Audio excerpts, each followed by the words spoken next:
Oh yes, AEW Dynamite. Dynamite. Dynamite? Maybe it'd be Dynamite when Luchasaurus comes back. That'll be Dynamite. Right now it's Dynamite.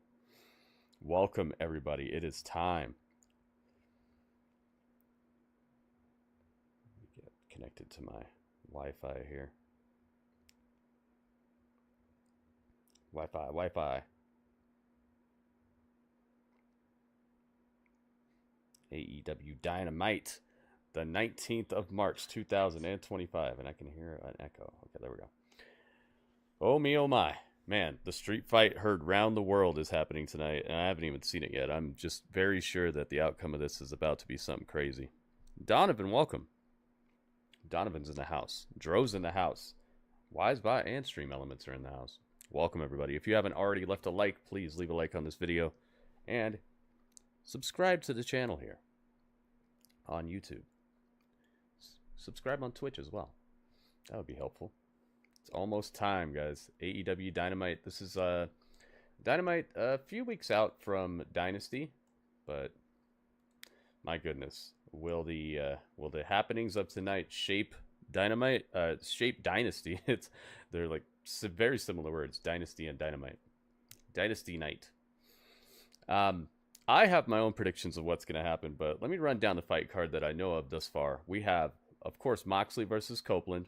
AEW World Championship on the line in a street fight. We have the four-way match to find out who's going on to Dynasty to challenge Kenny Omega for the international title. And that four-way is Orange Cassidy, Mark Davis, Ricochet, and Speedball Mike Bailey. I expect that match to have just a crazy amount of spots and things. Plus, having a strongman in there, well, stronger type of guy like Mark Davis, I could see him being a cool base for some spots that maybe we wouldn't normally be able to get with somebody just like Ricochet and Orange Cassidy, or Speedball and Ricochet. You know, the smaller, faster, more acrobatic guys. I think having Mark Davis in there was a good call, because Mark Briscoe, he's got a good physique, but I don't see him as like a strong man who'd be able to toss these guys around, you know? So I have a feeling that Mark Davis was added just to give an extra oomph to the to how over the top that match can become, that four-way. Ryan's in the house. Welcome, Ryan. Sean Jaggers, welcome. It's almost time, guys. T-minus like 1 minute before the start of Dynamite. Let me get this tweeted out. We also have Mercedes Mone defending her TBS title against Billie Starks. I don't like the whole 3-week build stuff they keep doing for Mercedes incessantly. It's every single time. It's like, how are we supposed to believe anybody's gonna beat her? And even if somebody does beat her at this point, it's like you're not letting anybody get too invested into the story there. Even if it does happen, what, you know, even if it does come down to that, you're not giving anybody that like underdog type of feeling that they could be rooting for the other person to win, unless during the match Mercedes and Billie Starks get you to that point where you care enough to be like invested in the match. But then it's like it's already too late, because you didn't get the people in there to watch the match. They're just surprised to see it happening. It's like when some person at 7-Eleven turns out to be a rocket scientist. It's like, yeah, but where was all the funding to help this person become a rocket scientist like back in the day? Why did they have to go through all of this? You know, the Billie Stark stuff is quite odd to me, and it fits right into the average build that they have for Mercedes recently. Just that 3-week lazy build. So that's the match that I'm interested to see how they do it. But I'm not really believing that Billie Starks is going to win that match. We'll see, though. What else? What else is on this fight card tonight? We got a thrown-in match. It is Will Ospreay. Will Ospreay versus AR Fox. AR Fox is just the good old-fashioned go-to guy.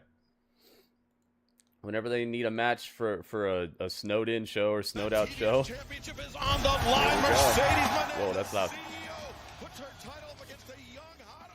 So we shall see, man. Fight card's looking crazy. Let's get it. Banana. Tyler, welcome. Yo, Michael's in the house.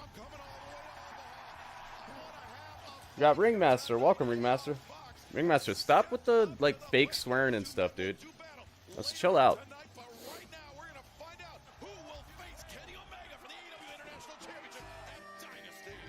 Oh, starting out the show with Orange Cassidy. We're back to it. It's Orange Cassidy. Yo, Strange with the $2 tip. There we go. Orange Cassidy. Strange, welcome to the stream. Thank you for the $2, man. Wherever. When, whatever. It's time. Here he is. You're eating Jersey Mike's. Nice, man. We got Orange Cassidy starting the show again. We're back to it. And we have a tremendous crowd inside here at Excalibur. You are right. Braving the weather, the last day of winter. Yeah. And it's like 70-something degrees here yesterday. Yeah, I know. And it's supposed to be warm here tomorrow, too, as well. But, you know, it was quite a trick for all of us to get here. But it was worth it. Crowd's pretty rowdy right now. I like this. Yeah, we brought the blizzard, baby. Let's go. Oh, Speedball. I was like, whose song is this? It's going to take a little bit of getting used to that Speedball is here now. It's a heck of a pickup, though, man. I think he's a good wrestler. Let's get it. The main event, I don't think it's going to suck. I don't think it's gonna suck. I think that I think it's a decoy though. I think we're getting a lot of decoy stuff right now because they're just waiting until Darby comes back, in my opinion. I think Darby's supposed to be the one who actually overcomes the Death Riders and gets that title. So I think we're getting a lot of good stuff, but I don't think it's the main idea yet.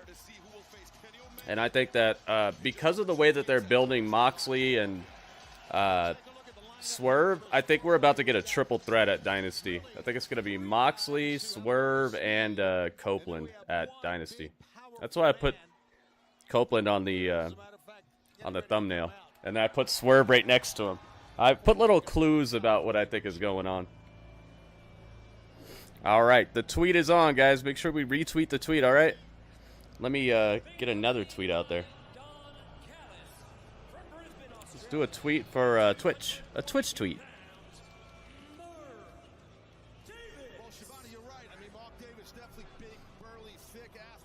Is Vicky Guerrero on here? I haven't seen Vicky Guerrero on the show in probably a year or more, man. I wouldn't expect to see her. I wouldn't hold my breath waiting to see Vicky Guerrero on the show, man. I think that's done with. That would be better, yeah. I think that's where we're going, but I do think it's all just to buy time until Darby comes back. I don't think that anybody's going to take that title off of Moxley yet. And even if they do, it'll be short-lived. Up, it's time for Ricochet. Do I have Mark Davis? I don't have Mark Davis.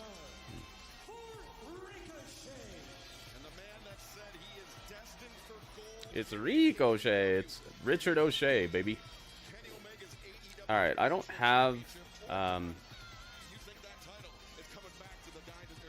don't have Mark Davis, so who can I put? Maybe Joe Coffey. I'll put Joe Coffey. He kind of reminds me of Joe Coffey. Do I have Joe Coffey? Yeah, I have to have Joe Coffey. All right, there we go.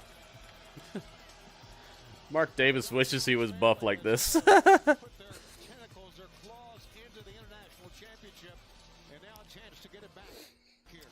It's time, guys. Thank you for joining me. Let's pump it up, guys. Let's get these tweets retweeted.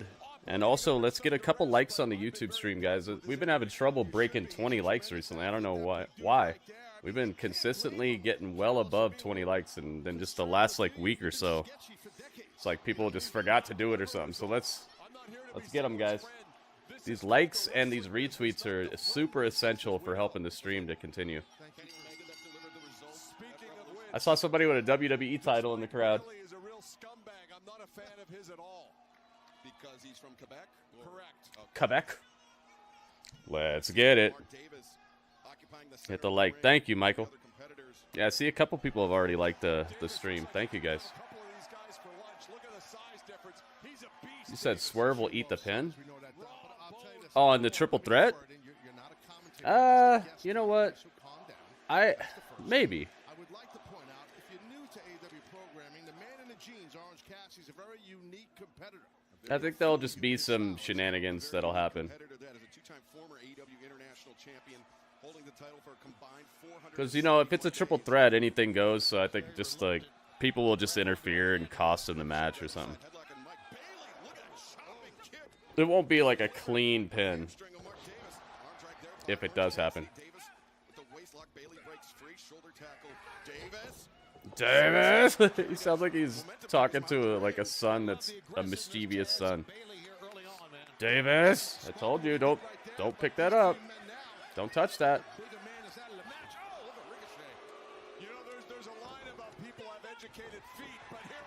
Oh.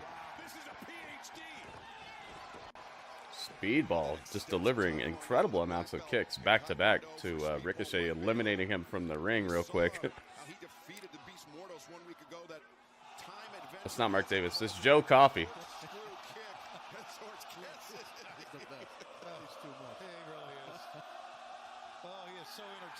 Oh, he put his hands in his pockets. That's what Orange Cassidy does, man. He rents space in people's heads in this ring.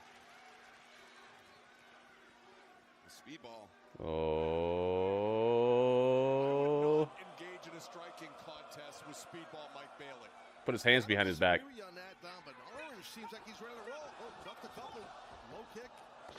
Dang, Cassidy was able to dodge all the incoming combos.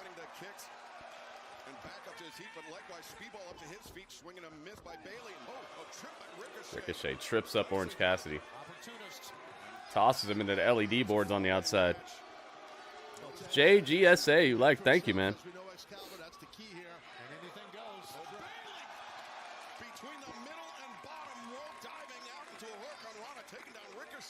Taking down Ricochet. I'm going to try to like everything that I normally don't like about Dynamite tonight and see if it makes the show better to me. I'm going to try to like see the merit in the things that I normally have issues with. So that's the Death Rider stuff. That is Excalibur on commentary, Shivani on commentary, and that's about it. That's about all that normally gets me. So I'm going to try to be cool with that stuff tonight and see if it makes the show better.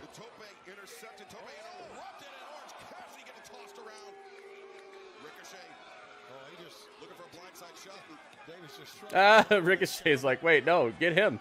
Not me. Mark Davis is after you.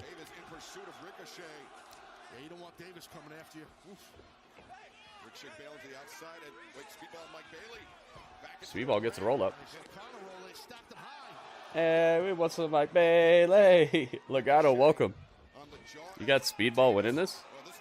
Could be a good match. Omega versus Speedball. Wonder if they've ever fought before.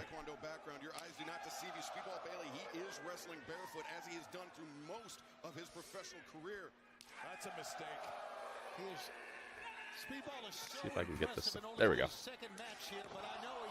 He's not a rookie. He's been in wrestling for quite a while. Yeah, like I said, I think that them adding Mark Davis to this match was to upgrade the type of spots they could do. Oh my goodness, what is this? It's time for upgrades. 23 months. WB months. 23, you got the Michael Jordan number. WB, thank you so much. 23 months.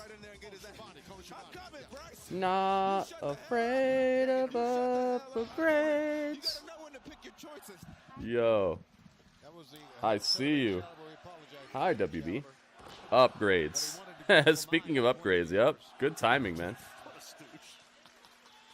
Thank you very much. 23 months, man. One more and it's 2 years. I can't believe it's been that long, man. Thank you so much. Tony Schiavone's good. He's I don't know, man. He makes a lot of mistakes, and he seems kind of disingenuous with his commentary. I know it's a job, but I don't know. It seems a little out there sometimes. Dro, what's up, man?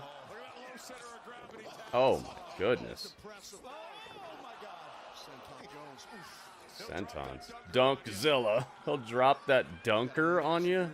What the heck? Got Don Callis on commentary, so that's definitely an upgrade as well. Stun dog? Yep. No, caught.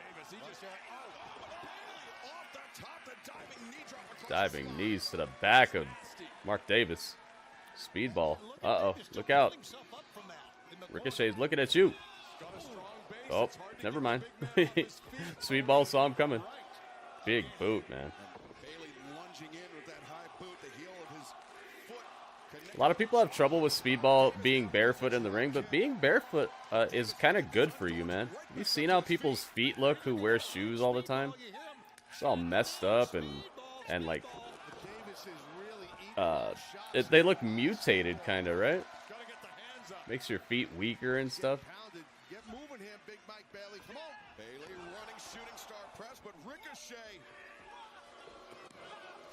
It's good to be barefoot sometimes.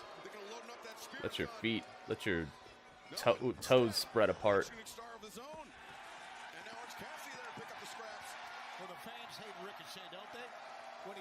Orange Cassidy gonna win this? He goes for the pin. One count. Orange Cassidy's arguing. He said that was 2. There was no way that was 2. Maybe 2 milliseconds. You don't think you've ever seen Speedball versus Omega before? There's a lot of stuff that happens in Japan, though, that I never hear about. So, like, I get surprised. I to this day, I get surprised hearing about Brock Lesnar in Japan and Vader and Hulk Hogan and Dusty Rhodes. And, like, there's just so much history of wrestlers doing good stuff over in Japan that most people just don't get to see.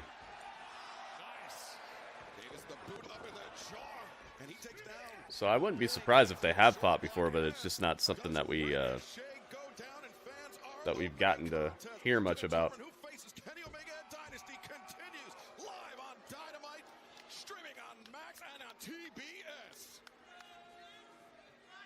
Don, I gotta agree with you on points. It's Mark Davis. He has ruled this match.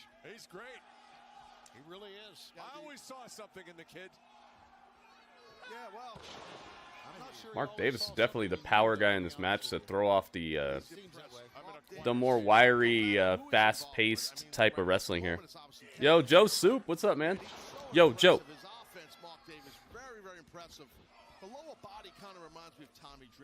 Oh, it did happen. So you said it didn't happen, and then you said it did happen? Stan Hansen was a big thing in Japan. Yeah, dude, like the legacy of Japanese wrestling is so much crazier than I ever knew.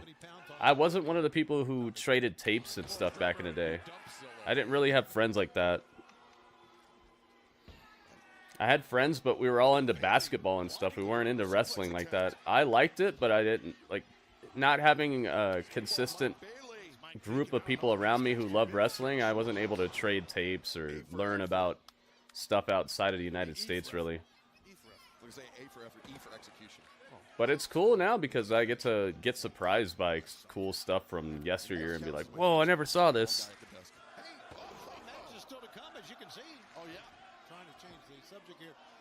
Mercedes and Billie Starks stepping up. Is she wearing Dragon Ball gear in this picture? Great opportunity for Billie. Look at this here. Orange Cassidy going for a single leg. Not a good idea. But it was Oh, MJF's on the show tonight. We saw him last night on that Happy Gilmore trailer. Make sure you guys come on through my my Twitch channel. We do a lot of cool stuff on my Twitch channel that I can't do on YouTube. My Twitch is twitch.tv/grittyurbansaga.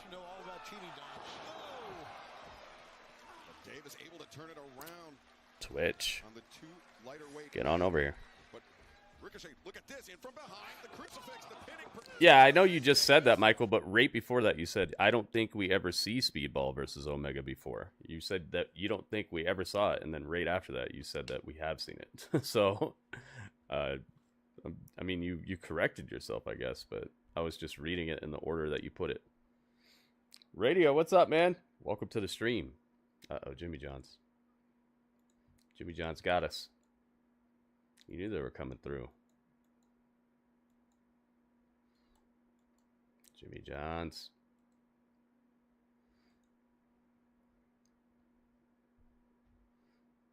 What's for dinner? I have a couple of options. I don't know for sure yet. Probably ravioli? Or maybe not. Maybe not ravioli. Maybe I have some like fajita chicken. I have that. I got a couple things that I could choose from. Uh-oh, Jimmy John's going extra hard right now. Ricochet and Speedball Mike Bailey, but look at this, Cassidy trying to turn the tables on Davis, Tony. All they could do to try to get Mark Davis has got a wild Orange Cassidy all over him right now. to keep the balance. What's for your dinner, Radio? When does Happy Gilmore 2 come out? I think July. I think it said July. Like the end of July. We've seen Ricochet attempting to seize on the opportunity multiple times throughout this match. He is hated in Omaha, maybe more than you, Don. I'm not sure. Maybe. Could be. Probably. Ricochet taking vertigo here, but Cassidy. Can't wait to see it, yeah. I just wish like half of the original cast wasn't gone now, you know? That sucks.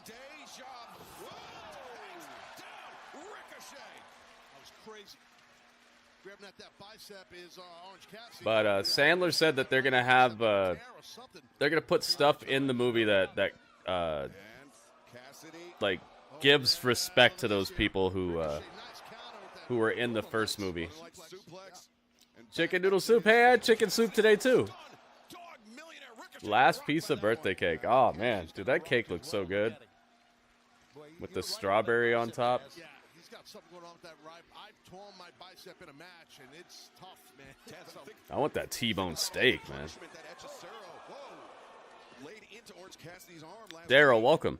You hit the like? Thank you, man. Thank you to everybody who's hit the like. Respect. J-Rock, what's up? Oh, it's your Earth Day now? Dang, man, we got back-to-back-to-back Earth Days going on. Blocked by Bailey, and now Speedball up to the ropes. Speedball one step ahead of the two-time former AEW International Champion. And J-Rock, thank you for spending a little bit of your day with us, man. Thanks for coming through. Cassidy reverses, collects one leg, not both, and that may have been key for Bailey. The thrust kick on target. Might get him. Ooh, Orange Cassidy kicks out, of course. Come on, you're fighting Superman, man. You got to hit him with that kryptonite kick. That kick tonight. Hit him with that kick tonight. Sign me up for a T-bone steak. Yeah, heck yeah, man. I'm down with that. Oh, Daryl's saying happy birthday to you. Just grilled the wife a ribeye. Woo-wee. Yo, you got a Twitter, man? You got an X? Shooting star. Oh, he dropped it on Orange Cassidy. That looks like it really hurt. Dude, this match should be a half-an-hour match. They should just keep going. Because this is probably going to be one of the hypest, best matches of the night right here. They should just air it out, man. Air it out. Go ahead. Ricochet, 630? No, Shooting Star. He's copying him. Oh, everyone's Shooting Starring Orange Cassidy. What? That's it. Ricochet, hit him with the deal, man. He is resilient again, grabbing that right bicep. Yeah, I'm telling you what has happened now again with that right bicep obviously being damaged, hurting, stretched, whatever. That has hurt the orange punch here for this matchup. When you tear your bicep, you can damn near not just curl your arm, you can't even lift it much higher than where your shoulder is. You're not lifting over your head, that's for sure. And now Ricochet looking for vertical once again. I have a bunch of stuff that's close to expiring, so I'm gonna eat like crazy. I have like a whole thing of like really good. I think it's boar's head. No, it's some other brand. It's like a really expensive brand of turkey. Really good turkey breast. I have I'm probably gonna make some crazy dinner tonight. I need to get some mayonnaise though. I want to make some sandwiches. I also have fresh tomato. I'm gonna make some sandwiches for sure. I ate so much last night, it was crazy. I had a carnitas burrito. I had macaroni and cheese. I had half a can of chicken noodle soup. I had the other half today. 2 protein shakes, dude. I got my freaking protein in. I'll tell you that. Where's Cassidy looking for the win? No, Davis kicks out. Oh my God, thank you, Davis. Not Orange Cassidy, please. You're gonna celebrate tomorrow when you get paid. Nice, man. Orange Cassidy has defeated with that orange punch Mark Davis, a granite beard. Boing. Springboard line right there. Ricochet. Ricochet, cleaning house. Now it's Ricochet and Bailey. This is pretty awesome. Dang, high kicks just cracking both of them. In comes Mark Davis. Bailey ducks the close. Nope, gets the close. His protein shakes are great, Radio.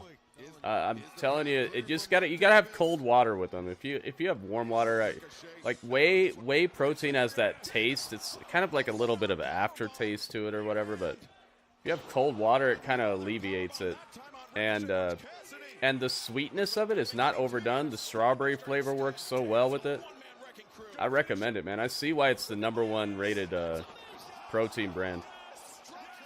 It's really good. I would still recommend Muscle Milk over it, because Muscle Milk doesn't, like, I just don't taste anything to it at all. But for the price and for the amount that you get and the quality, it's the best I've ever had.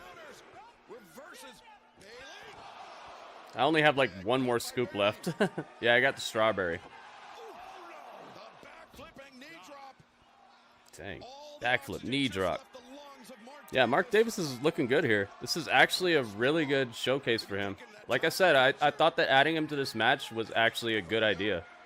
Instead of Mark Briscoe. Oh, super kick to the back of the... No, spinning back heel kick to the back of the neck. What is this?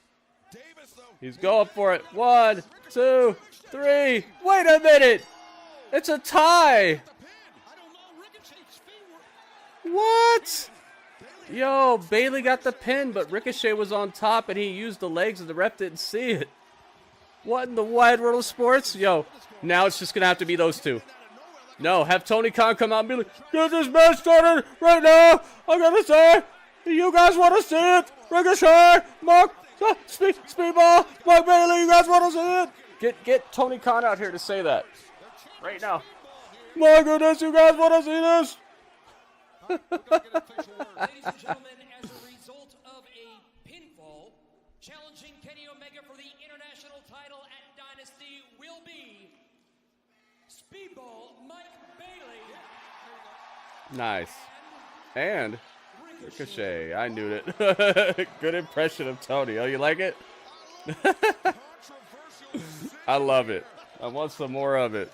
Dude, that's what I think's going to happen to Moxley at Dynasty. So maybe that's not going to happen now. Yeah, that's a crazy triple threat, man. Cat, you liked it too? Tyler liked it too. What if he would have came out and done that? I would have laughed so hard.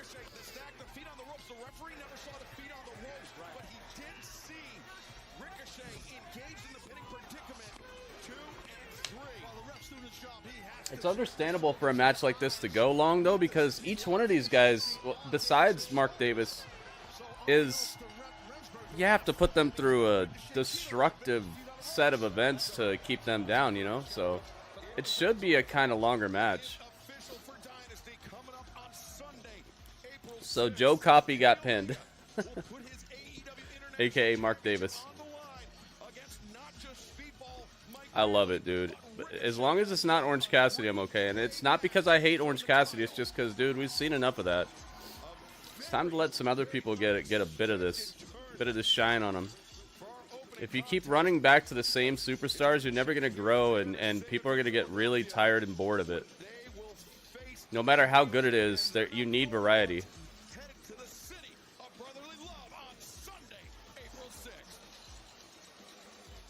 Richard O'Shea moving on to Dynasty with Speedball Billie.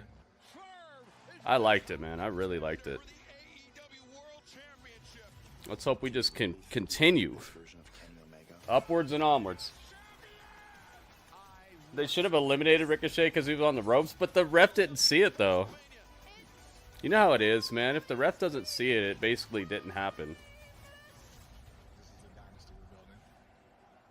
As much as I wish that the refs would see stuff, it's been such a long-standing reason for things to happen in wrestling, and it mixes stuff up that I've never eliminated. Just like comedy. Comedy has a place in wrestling. It's just you have to pick and choose where you do it, and don't let it infiltrate and sap the believability out of your stories, out of your big heels, your big storylines. Don't let comedy take over in the wrong spots, and comedy is a great piece of wrestling. It's in moderation, and it takes a measured thought process to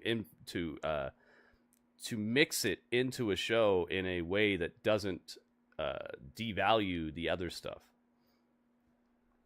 Same thing here. Yeah, having the ref not see something needs to be believable. It needs to not be running rampant to the point where it's like, why do we even have refs? Why don't we just have the crowd count the 1, 2, 3s? That would be a great match. I've always wanted to see a match where the crowd actually counts to 3, and that's what happens. Like, they make everybody in the crowd a honorary referee for a match because something happens. Like, where we ran out of refs, what are we gonna do? You know, now the crowd's the ref, and so like whenever somebody gets pinned, it's like 1, 2, and the crowd's chanting it, but the crowd gets to choose when somebody wins, basically, and then you have some super duper like baby face type of stuff where the crowd just like they count so like emphatically for somebody that it has to be 3, and they win the match because the crowd said so. I think that would be a great way to like crown Cody the People's Champion. You know how The Rock has that title that he never shows up with anymore, but he was showing up for for a while. Have that be the match where the crowd actually counts to 3, where Cody beats The Rock for the People's Championship, and the people actually count the 3 count. I'd love to see something like that, and have it be official, and make it so Adam Pearce says it's official. 3-week build up to Dynasty, yeah, for sure. Who won? It was both Ricochet and Speedball. Gritty, do Tony Khan again? Nah, I can't do it back to back to back. I'll bring it out when I think it'll be super duper funny. If I do it all the time, it'll lose its flavor. Welcome, Kuhan, by the way. Thank you, everybody who's already hit the like button. Can we hit 20 likes, please, guys? I would really love to hit 20 likes. That's my goal. If we hit 20 likes, I'll be super hype. And if we hit 30 likes, I'll be ultra hype. And if we hit 40 likes, I'll put on the Penta mask. Here we are, back on it. Oh, it's the Hurt Syndicate. Shell TB. We like violent, Savage Entertainment. Dude, Bobby Lashley is such a ultimate athlete. The power, the strength. If you would like an opportunity to face the Hurt Syndicate for the Tag Team Championships, we are going to hurt you. I would fight them. I'd love to be on national television.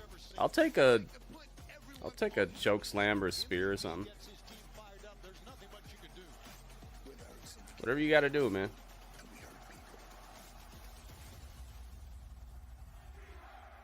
We hurt people. Like number 16. Yo, Varcade, what's up, man? We hurt people. Radio's in stereo. Radio, thank you for updating me on how to wear the wrist wrap, man. I never had them before, and I looked up a video, and the guy actually wore it just like that. Oh my goodness, it's Mercedes time? Dude, let's go.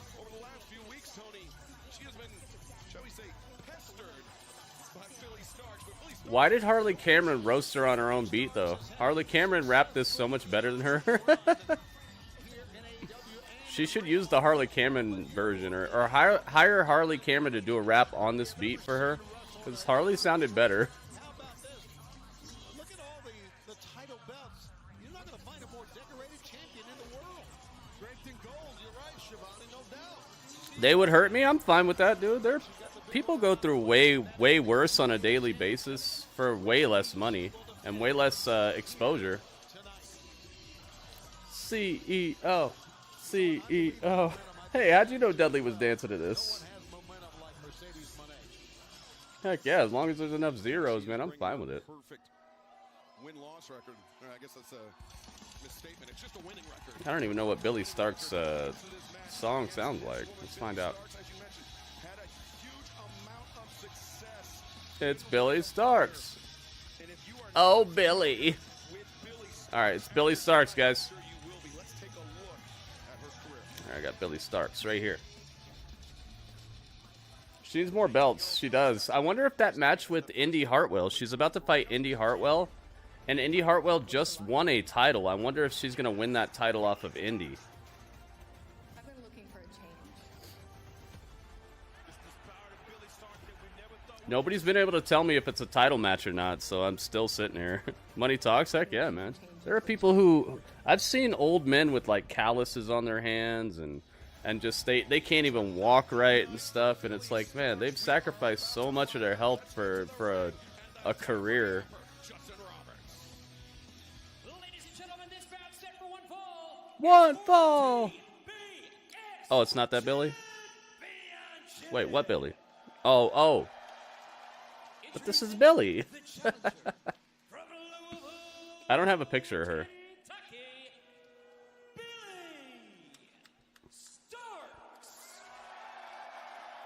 Woo! That's crazy, man. A TBS title match for Billie Starks.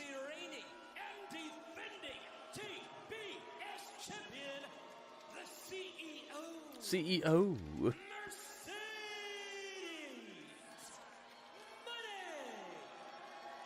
All right, guys. The title's on the line, so you know what time. It's time to Wrestling career, the inaugural Ring of Honor Women's World Television Champion. Is she the next TBS champion? We're about to find out. Billie Starks. She challenged for this title before Tony, but she has come a long way in 2 short years, or less than 2 years, since she last challenged for the TBS championship. light it up. Billie Starks has a chance to be the face of this network, the TBS champion. Yes. And if she does so, she will win it at... Oh, slap you. Dang, Mercedes slaps Billie right out the gates. Didn't show any nervousness, did she, when she came in the ring? No, Dang, takedown is your favorite way to shake down. The TBS championship. Who knows what time it is? Let's see. Ryan knows what time it is. Strange knows what time it is. She's come under the tutelage of Athena, the most dominant champion. Carlton, what's up? Donovan knows what time it is. 2 years, and Athena. Donovan's like, you make me so happy. You just like my Tony Khan voice. The maturation process of Billie Starks is what allowed her to capture. And Shivani, I'd like to say you talked about Superstation. Hey, TBS. Mercedes getting the stretch on. A guy like you talking about that adds Very nice extra flexibility. credibility. Decades of you calling I think wrestling on the Mercedes' step. flexibility has saved her her career so many times. Remember when she had that streak of weird matches where she kept like folding herself in half jumping out of the ring? There was a period of time where I was legitimately scared to watch a Mercedes Mone match because I thought she was gonna actually wreck and destroy herself. She was just so weird, man. I don't know what it was. She got super sloppy and weird. She's getting a great opportunity here at a young age. She's given up a lot of experience here. Up, WB knows. Mercedes, but Mercedes got to be careful. Stalk can go. Don't just talk trash. Billie, she's been a pro wrestling fan since a very young age. We saw the photos on social media of a young Billie Starks with Mercedes Mone. Billie beginning her in-ring career at her early teens, but really just coming into her own. Oh, radio, you know what I did? I got this whole cool pack from Tillamook. It's just a bunch of slices of their aged sharp cheddar, but it's supposed to be for crackers. Like you're supposed to put it on crackers. I took some of that and I melted it on top of the chicken noodle soup, and it was just so epic, man. It was so awesome. Because, like, eating the slices themselves, like, I don't really like sharp cheddar that much, but it tasted so good with the soup. Off the top, oh my god! Dude, that was so scary. Yeah, I bet you that did hurt your back, girl. Why are you doing such a low senton? You saw that? Oh my god, dude, that hurt my back just looking at it. Billie Starks jumped off the top rope, but she, instead of like jumping off the top rope and doing the senton and then coming down on her opponent, it's like she fell off the rope and just did a senton on the way down. That was really scary looking. Trust me, I've seen enough good sentons in my life to know when you kind of messed up, and that was not a good one. She did it better in the ring right now. Wow, that was so close. The pain that the TBS Why is Billie Gunn on the screen? Because I don't have Billie Starks. This is the only Billie I have. Yeah, you could see that Billie was hurting as well there. I just, if they use her for, if we see her ever again on this show, I'll get her picture again. It's just this weird 3-week build stuff that they keep doing with Mercedes over and over again. It's just not my thing, man. So I'm gonna rebel against it whenever I have the chance. Oh, we're almost to 20 likes, guys. When we hit 20 likes, we'll start doing the predictions on the matches where you guys can, predict who you think is gonna win the matches, and we'll see how right you are.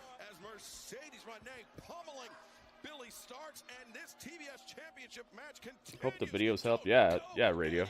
I immediately saw what was going on. I think I may be wrong, but I think what we just saw from Mercedes was frustration. I think either way would work because I've already used them. I've already used them the other way, and it worked just fine.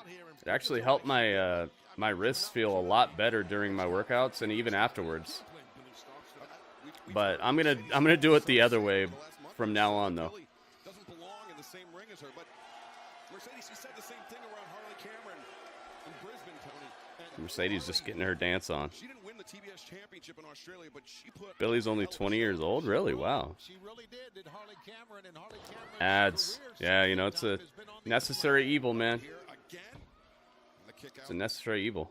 But hey, I do have a solution to that. If more people become members in here, if I start seeing more members around the chat, I can start turning down the amount of ads that I have per stream, because I'll be making money off the people who are actually, you know, paying to see this and get the emotes and all that. So make sure you become a member, man. I can turn down the ads after I'm making enough money to pay my bills, but as of right now, I don't even have enough money to be paying all my bills, so I gotta run ads, I gotta do it. But together we can make sure that that's not the case, and then I can start running less ads.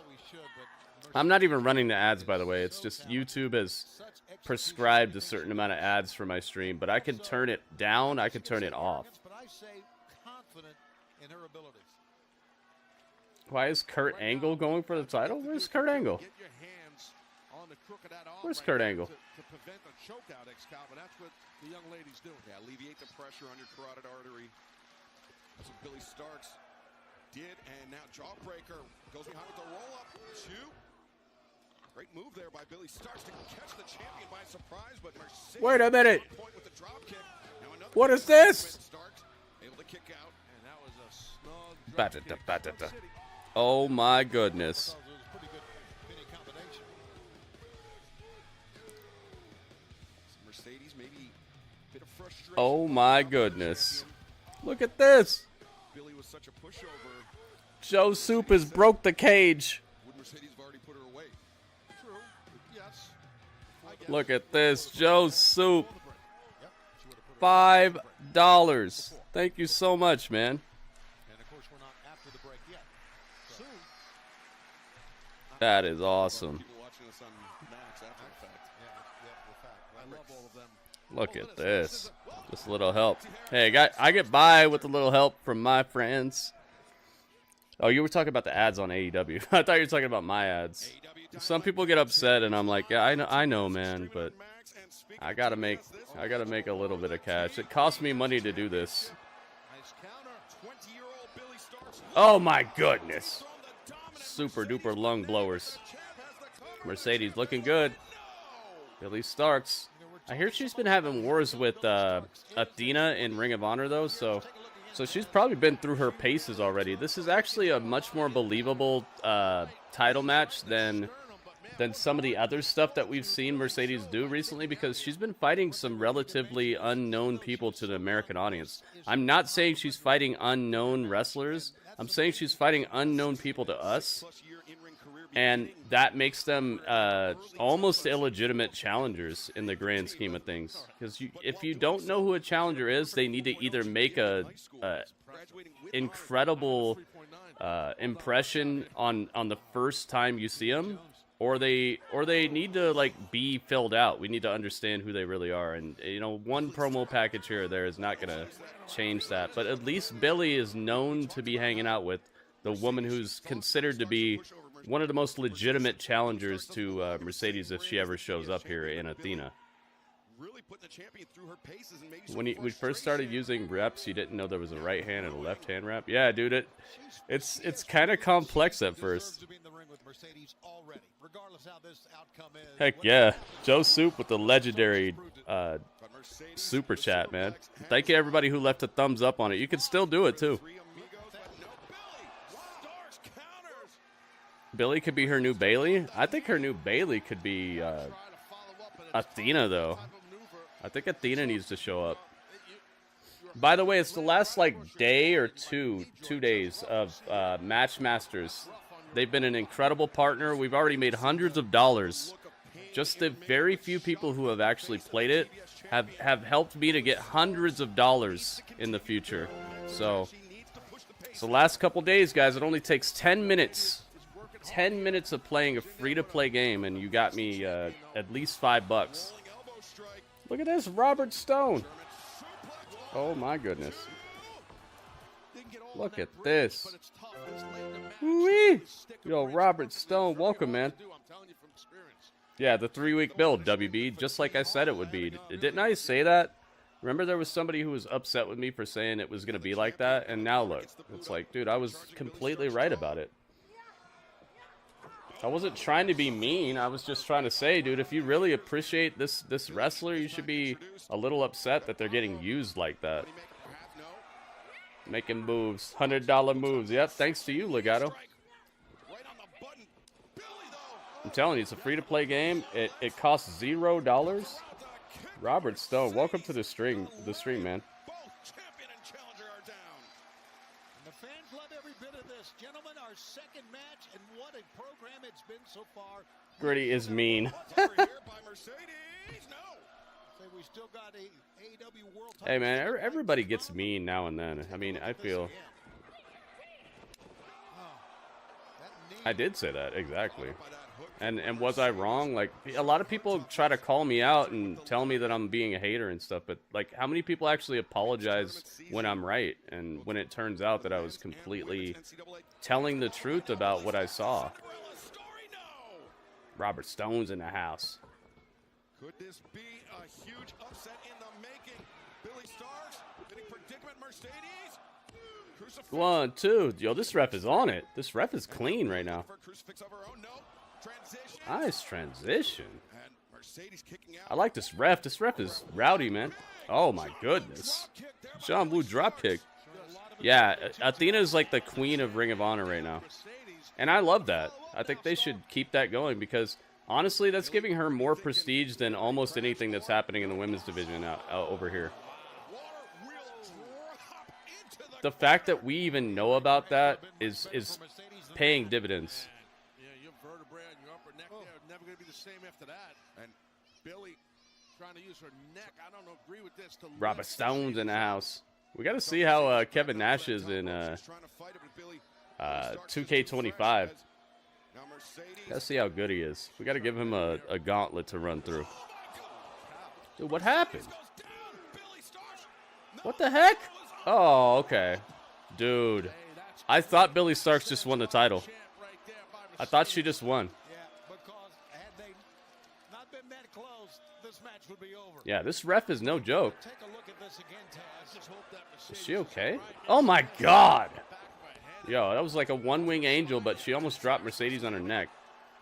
You know what? I've said it before and I'm going to say it again. I think that Mercedes' flexibility has elongated her career in such a good way. I think she's been in spots that would absolutely wreck anybody else. Her flexibility has been one of her biggest strengths.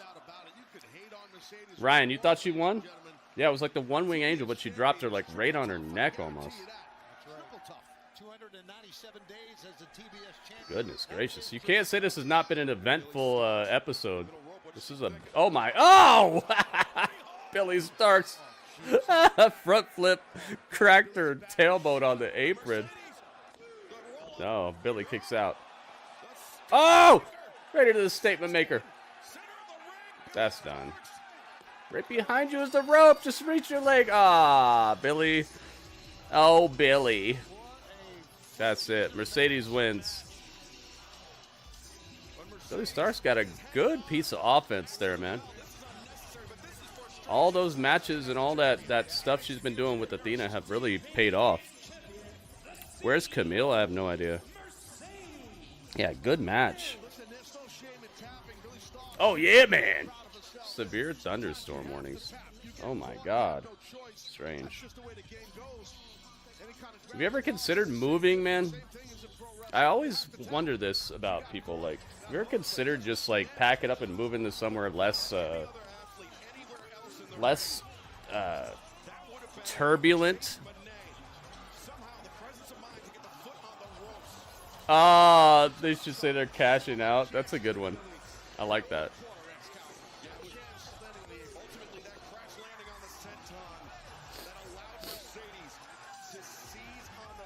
CEO. CEO. And Mercedes Moné, the CEO, the TBS champion, remains perfect, ending the Cinderella story of Billie Starkz. But that's not the Dang, she's got all the belts, man. She's got at least 3 cows right there. of the Omaha men's basketball team. The Outrunners have a special word for the Mavericks against St. John's. It's Truth Magnum, Turbo Floyd. The Truth Magnum. Here to wish our boys the Turbo Omaha Floyd. Mavericks good luck on your way to the titles. You know, some people are calling them underdogs. Good match, man. I just wish that Billie Starkz was built up more, and it just goes back to what I was just talking about, the 3-week build, man. You know how much more that match could have meant if they would have actually helped us to care about Billie in the first place? But it's like they're just willing, they're willing to just be happy for the good match. Wait, what's this? Mary Mania, 3,800 trophies. Yo, Mary. Mary actually got ahead of me. Oh, I got beat. Mary waited till the last second to hit me at the buzzer with the... You got me. Oh, Mary. Awesomeness. Mary, you did it. I think you might actually beat me because I have to actually wait until I have a few more coins to play another couple games. You beat me. Mary Mania is running wild. I see you, Mary. You're now the #1 stunner in Masters. Match Masters. They got no shot against St. John's. Give me a break. You kidding me? No shot, bro. That's why they play the games, Taz. Up next is the street fight? The street fight for the AEW World Championship. Mox versus Cope. Wait a minute. So they're saving Will Ospreay and AR Fox for after the Cope and Mox match. What? Outrunners crack you up. I like the Outrunners. They just they're so crazily outclassed when it comes to them and the Hurt Syndicate. I think they just need to build them up. They need to build the Outrunners better, and I think that it'll turn out very well for them. They just need to build them up. I'll be right back, guys. You get to hang out with Dudley for a second. Prove to the world that nothing is bigger than AEW in Texas. Don't just watch history. Be history.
I smell Mary Jane.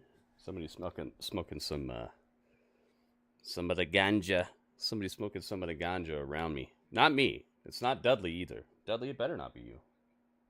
Dudley, is that you? You smelling like that? Dudley, come here. Let me smell you. I know I'm not the cops. He's like, you not the cops. Dudley, let me smell you. Okay, it's not Dudley. Dudley, give them a too sweet. Oh, too sweet. Good job, Dudley. Give me too sweet. Too sweet. Good job. Thank you, Dudley. Somebody smoking a herb around me, around my spot right now. I'm smelling some. It's not low quality, though. Like, sometimes you smell it and it's like, you're really, really digging at the bottom of the barrel there. Smelling some okay stuff. What's going on in the oven, Dudley? Dudley's running a Walter White operation around me. All right. If anybody can guess what I got from the store. Swamp stuff. Yeah. Have some contact buzz. Hey, if I get one from this, there's not much I could do about it. If anybody could guess what I got from the store, I will give you a free video that we'll watch after Evolve. We're watching Evolve right after this, guys, so please get over to my Twitch channel. I'll be showing the show on the screen and everything so you guys can see the episode. It's kind of a shame that Evolve comes on the same time as Dynamite because I have to choose between the two, and of course I'm going to pick Dynamite first. But we're watching Evolve, the brand new Evolve that's just come out right now. We're watching it on my Twitch channel in its entirety, live on the screen, not pictures of people, none of that. Microwave burrito. It's actually a whole food ingredient, mostly used for flavor. It's not really a thing you would eat by itself. Probably not. A little bit earlier, last Wednesday, Maxwell, Jacob Friedman, MJF. Let's take Not that radio. Nah, something else. It's not something that I've talked about earlier on the stream. Technically, you are correct. I did get cheese, but I'm talking about something else. Here we go. MJF and MVP. I was the world champion for 406 consecutive days. I'll give you that win, radio. I'll give you that win. You technically won it. I didn't explain it quite right, so you win, but somebody else can win as well. Yeah, I'm hoping MJF joins the Hurt Syndicate. You know, it's funny, He's still got the... a lot of fans are starting to place their bets on which horse is going to win the race to become your next AEW World Champion. You got some people placing their chips on Darby Allin. Beat him twice with a headlock takeover, and he's probably dead on a mountain somewhere. Will Ospreay beat him for the International Championship. Swerve Strickland. Look at me. I beat him in life. And then there's the cowboy. The cowboy. As much as David, what's up, man? Welcome back. there's only one horse to place David's in the house. One thoroughbred, one stallion, one Mustang, the most complete professional wrestler on God's green earth, and you're looking at him. Speaking of looking, I've been doing a whole lot of looking at this card, and it's got me thinking about my Triple B. Oregano, Shroomgoon. No. Actually, no. But, I'd say you're closer with, That if I want a shot at the devil getting his due, Spice Rack, maybe? Kind of closer. perhaps I need a little click of my own. It's not a spice rack. It's not a piece of The last time I hardware or anything, but had you're probably closer with that. I got burned pretty bad. So as far as your offer goes, MVP, I'm going to have an answer for you and for the world next week. But what I would like to do is leave all of you morons with this. The time for Daddy crying over spilled milk is over. The time for me to smile over pop champagne? Well, that's just begun. So next week he's going to tell us about the Hurt Syndicate offer. No, David, he's scared or something. He doesn't want to be face to face with his biggest, what he loves the most. Goes in this next bout, a street fight for the All Elite Wrestling World Nah, I already talked about the sharp cheddar, Robert Stone. It's not hardware. I said it's a whole food ingredient, but it's not normally something you would eat by itself. That's the clues I have for you guys. It's not anything that I've mentioned previously on the stream. Oh, absolutely. These guys don't care. It's going to get, as you see, What is he doing? It's like Moxley's trying to act like a character of himself. You see the way he's stomping? Oh, he's outside in the cold. Dang, I don't think I would have done this. Uh-oh, there's Moxley right behind him. I mean, not Moxley, Copeland. How did he know where he was at? A leg of a Sasquatch. Dude, that'd be awesome. It'd be kind of sad, though, because, you know, that's probably an endangered species or something. But I'd be famous. All right, guys. The title's on the line, so you know what time. It's time to light it up. The street fight is underway. I'm not sure if this is official yet, though. I see a Ring of Honor shirt in the background. Hemp seeds? No. I'm not sure if it classifies as a seed. I don't think it classifies as a seed either, so you can kind of rule that out. Pre-made pizza crust? No.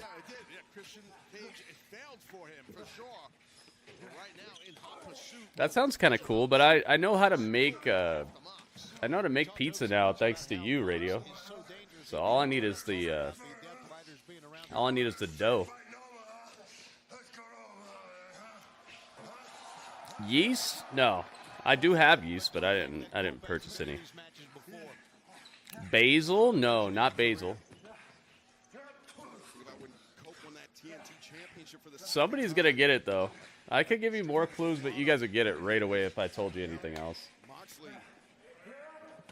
I have it right next to me right now, by the way. Yeah, it's just heavy metal objects backstage. Obviously, you're getting they're coming back. They're coming out here to the arena. To the arena, I believe to our left. As Cope and Mox. This battle for the Some good pre-made pizza crust out there. Oh yeah, we've had some of them on here. Hot peppers. You're getting closer. Joe Soup's getting closer. Hot peppers. Liquefied ice cubes? Nah, man. Nah, man. That's what I'm drinking right now, though. But, nah. That's not what I'm talking about. Brown sugar. Ooh, I wish. I want some brown sugar and I want some cinnamon. I have this whole giant thing of oatmeal. Like, just raw oats. I would love to have some brown sugar, cinnamon, beans. No.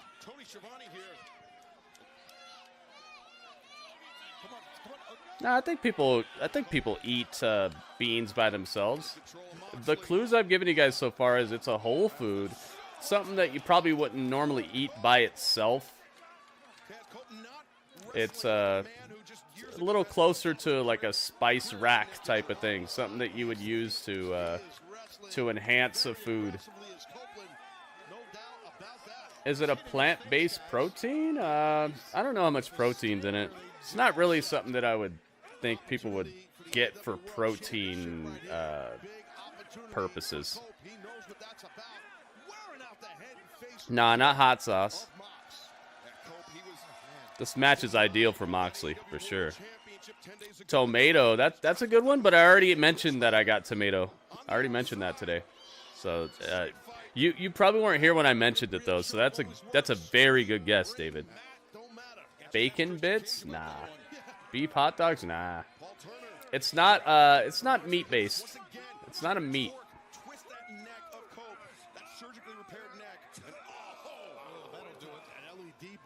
Dang, Edge's neck is getting compromised over here.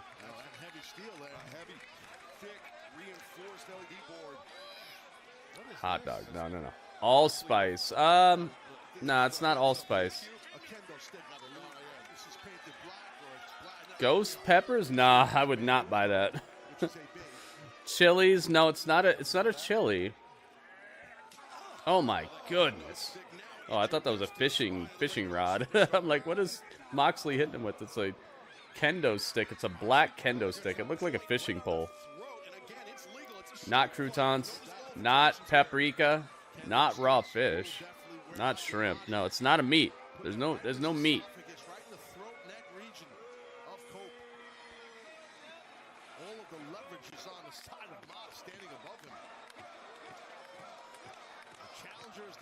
Socks? Damian wants Cope to win. Dude, I don't think any of these guys are going to win. I think there's going to be some nonsense that's going to happen here that's going to turn this into a triple threat between Swerve, Cope, and Mox. I think we're getting Swerve, Cope, and Mox at Dynasty. We'll see, though. Broccoli? No. Nah. If I was going to buy some, like, vegetable, like broccoli, I'd get asparagus. Asparagus is so good if you cook it right. Is it a primary color? What do you mean? Is it named after a primary color? I'd say no. Limburger cheese? Nah, man. I think I'd be smelling something else if it was Limburger cheese. Yeah, Dro, that's what I think is happening. That's why I have them next to each other on the thumbnail. I try to give you guys clues on the thumbnail of what I think is going to happen during the show. That's why I put Edge real big, and that's why I put Swerve right next to him, because I think it's going to be a triple threat. Oregano, cilantro? No. But I think you're on to kind of the right situation.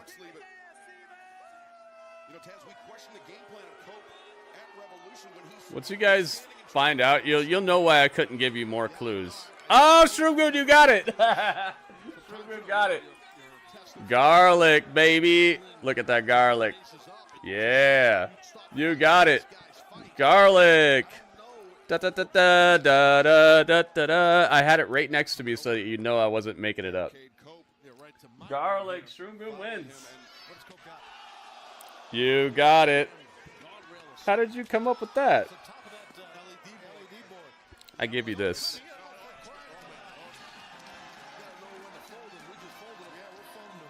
Yeah, I was going to say something about vampires, but I'm like, everybody will get it if I say that. I was going to say some vampire stuff, but I'm like, everybody will know. Shroomgoon, you got it, man. Good job. Let me give you the proper hype for this.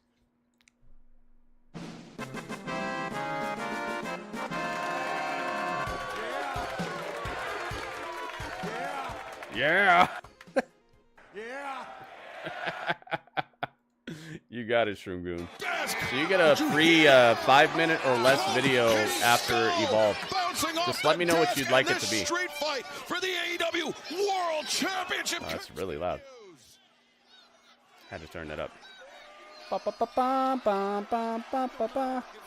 Yeah, Joe Soup, I'm thinking about doing that now that I have 3 cloves of it. Yeah, roasting it and putting it on toast, on bread. Heck yeah. That's a good idea. And I have some really good seasonings that Radio got me that I can actually kind of elevate it with. I think I should get some nice oil or some good butter or something too, though. I think that would really elevate the whole situation. Need to watch out for vampires. I love garlic bread. Yeah, make my own garlic bread, garlic butter. All kinds of cool stuff I can do with that.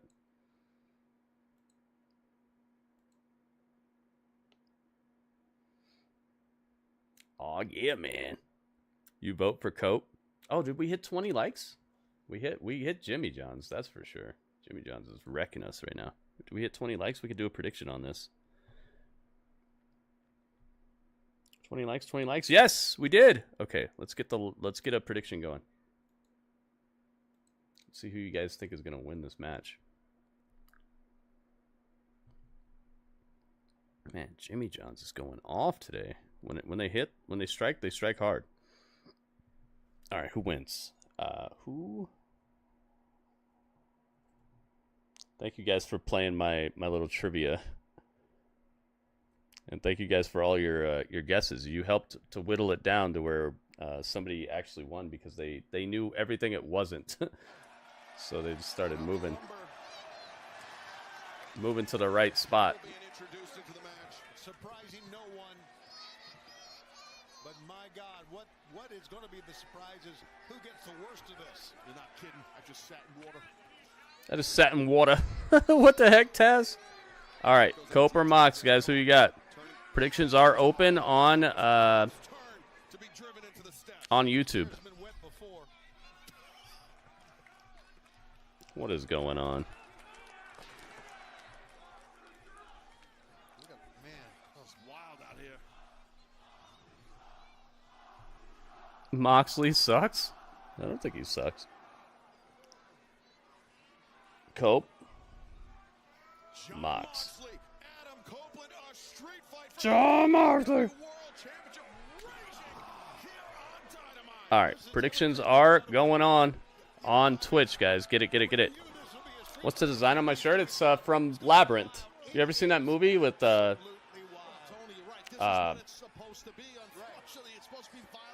heck is his name? I can't remember his name right now. This guy. You know this guy? It's the movie about the Labyrinth with this lady. I can't remember any of their names right now.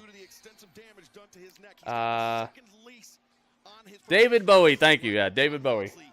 Thank you, Strange. David Bowie and Jennifer Connelly, I think that's her name. There's no way I should say that Cope's neck. David Bowie, Jennifer Connelly, the one where the lady goes to the labyrinth to find her little brother because she wished the Goblin King would come take him away. Man, don't do this. Mox, don't do this. Holy cow. Reminds me of the Babe. What Babe? The Babe with the power. Power of voodoo, hoodoo, you do. Remind me of the Babe. Movie's so good, man.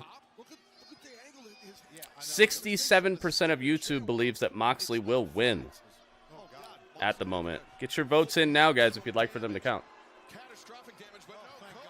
I see you, Strange. Homemade croutons. Ooh. That's awesome, dude. Did you have any ranch with it or anything? Or Caesar dressing? Yeah, I couldn't remember his name to save my life at that moment. He's so awesome, though. I feel bad about that, but hey, it happens. Package should come on Friday. Uh-oh, Radio. What is it? What's in the box? I have a feeling he'd give me clues if I asked for him. Nice superplex. Has the main title ever changed on a non-pay-per-view show? Shroomgoon, that's a really good question.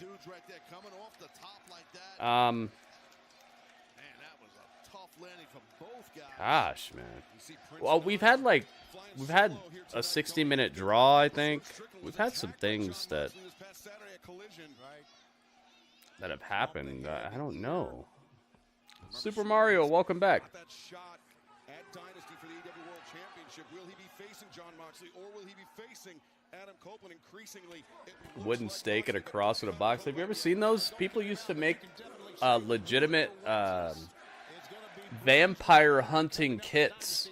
We saw one on I think it was on Pawn Stars.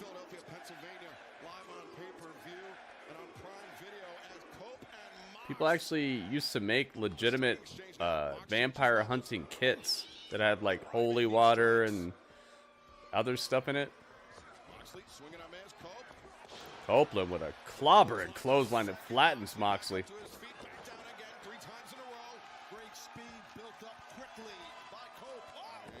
Flat. Flapjacks. A little bit of a Russian dressing. Nice, man. Robert Stone was putting it on in a hurry. He put the Russian on. Did you see that? I'm seeing all of this. Didn't Samoa Joe win the last Dynamite of the year? Oh, no. Wasn't it, wasn't that World's End? I think that was a pay-per-view.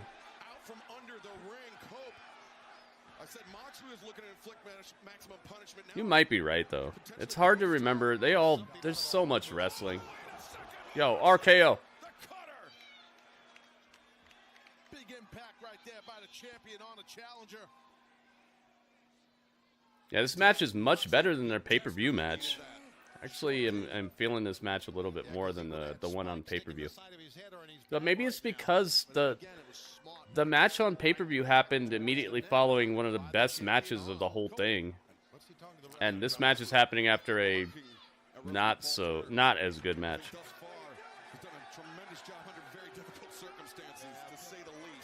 Roman Reigns returns? What are you talking about, Kuhen? Here comes the table. Ready, willing, and table. Why is the ref trying to convince him not to use the table? What are you talking about? It's a street fight, ref. You don't know this? Why is the ref trying to convince him not to use the table? What the heck? It's like you give the ball to Michael Jordan. He's got 2 free throws coming, and then as Michael Jordan is getting ready to set up for his free throw, the ref runs up and goes, "No, Michael, no! Don't shoot free throws." Oh my God! No!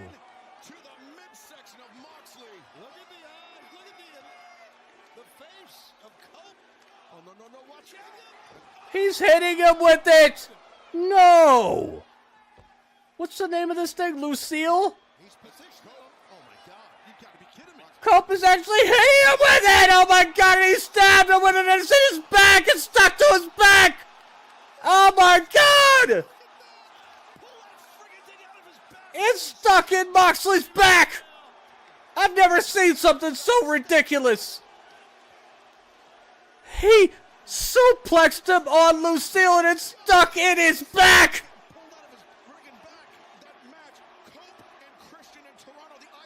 Moxley's back! I can't believe this right now.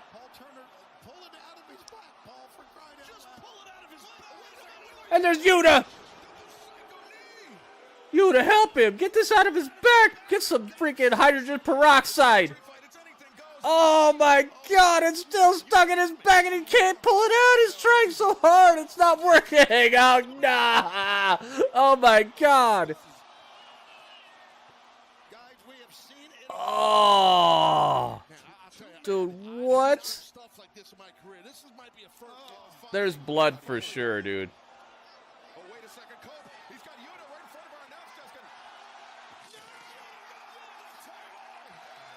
Yuta gets thrown through a table by Edge. Yo, what in the wide world of sports am I witnessing? And here's Claudio. We knew there was going to be some problems. We knew there was going to be some interference. Now Claudio and Pac are perfectly healed up. Dude, Copley is in trouble. Wow. Dude, Moxley's back. That heavy, giant piece of wood was so stuck in his back that it wouldn't move. Oh my God. How vicious.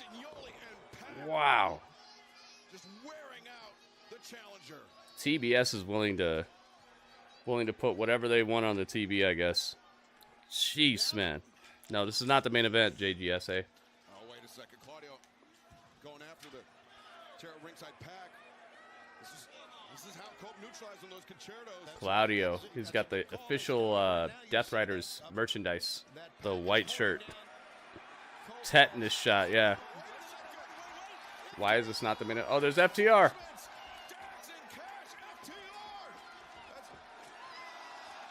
Jeez, man. This is not the main event because Will Ospreay is the main event.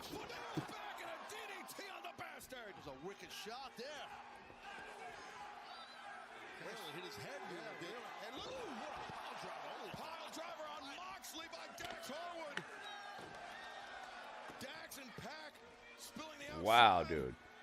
This match has come completely unglued. Yeah, but FTR's neutralized the outside interference. It's Cope's chance right now. Yeah, he's lining Going for the spear through the table. Mox is in the perfect spot. There it is. Man, the back of Moxley. If there's a way he could kick out of any of this, then I'm telling you, they're escalating things too crazily, and eventually somebody's going to have to shoot somebody or something. It's you're going too far, man. I love it, but could have been a metal pole stuck in his back. Yeah. Yeah. But still, oh my God.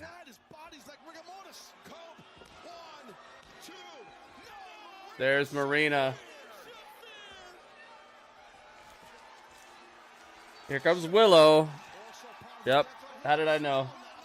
I knew Willow was here.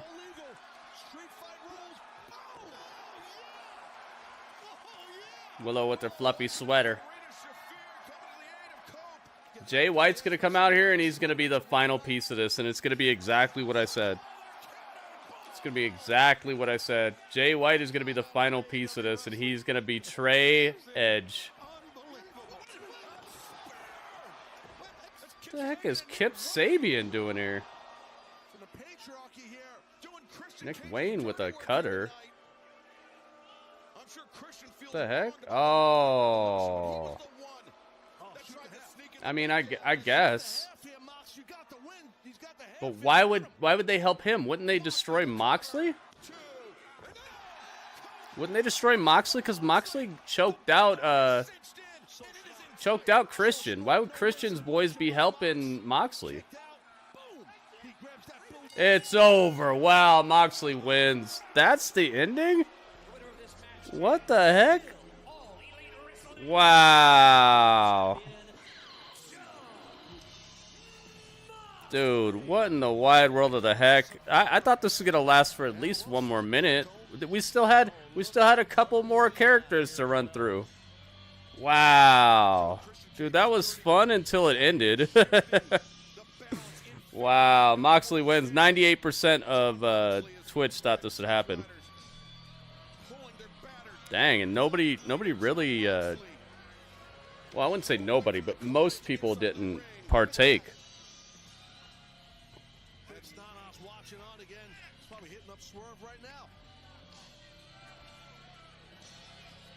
Yeah, it was good until the end. I feel like it was way overbooked, but it's whatever at that point, because this has already gone so far off the rails. All I want is just something fun to watch. I don't really care about it. I just want something fun to watch.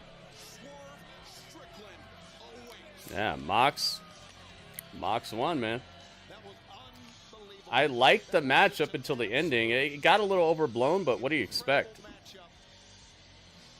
It's not like this has been very well put together running into this, so I'm not upset. It's just you could have partially redeemed some of this.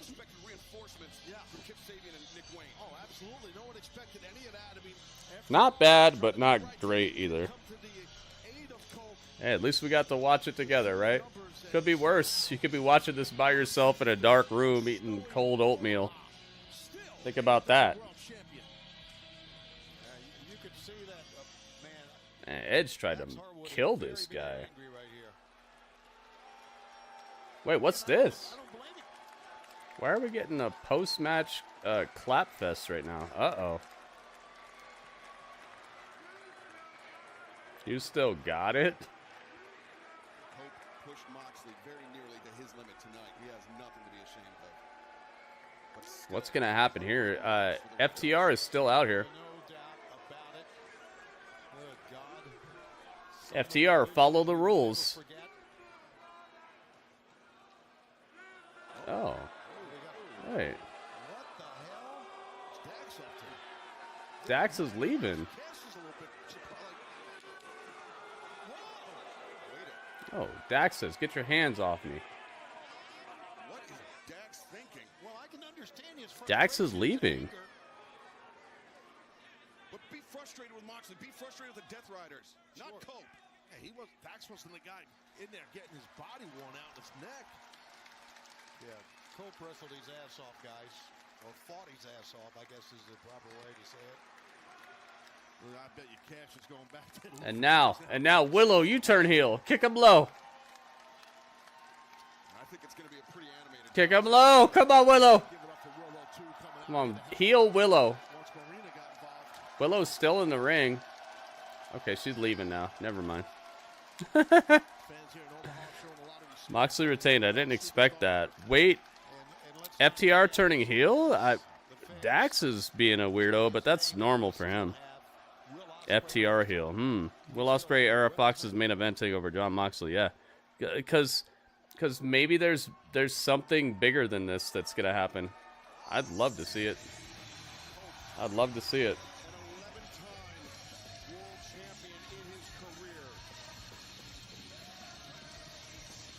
In a broken dream, never leave it all behind. This is where Tony Khan believes that they're going to sing Edge's song and it's going to be a moral victory.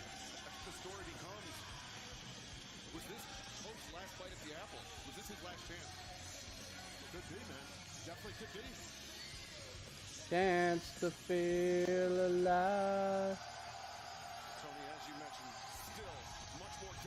I told you, Edge is just a he's just a distraction from who's really gonna beat Moxley for the title, dude.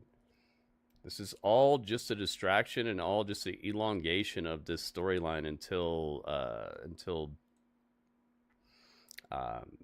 Darby comes back. Darby's the guy who's gonna beat Moxley for this because he's the only one who actually cared about the incoming threat. He's the only one who cared about the actual gravity of the Death Riders running wild and destroying everybody. Darby's the only one who was trying to create like a Avengers type squad to make this stuff happen, and nobody else is getting it together like that. Edge kind of did that, but it's because people like gravitated towards him. He didn't really go try to do it like Darby was doing it. Darby is the one. Darby's the person that the story is built around. Darby's the one who actually crashed his car into them outside the pay-per-view and all that. Remember when he got out of the truck and he was bleeding or whatever? Like, he got out of the car, he's bleeding and talking about, no, we're not going to let them take over. We can't let them do this. Da, da, da. Darby's the one with the story backing him. Everybody else is just a decoy storyline, and we have to sit through months of this until Darby is back. And it's not a bad thing. Any story worth telling, it's just like those ints. Remember those big tree people in Lord of the Rings? The big tree people, they went to see them and they picked them up in their hand. The big tree people, what did they say? Why do you talk so slow? Anything worth saying is worth taking a very long time. Sometimes the things that mean the most take a long time. They're not instant gratification. Sadly, I feel like Tony Khan saw that movie too, and so we're going to be sitting through a lot of filler, a lot of decoy type of matches, decoy type of challengers until Darby comes back, because he is the hero of the story. All the rest of these people are like Hawkeye and Black Widow and stuff, like people who sacrifice, people who lay down on the line to let the actual hero walk over them and get the job done at the end. They still matter. They still do something that helps the story along, but they're not the main idea. I'll be right back.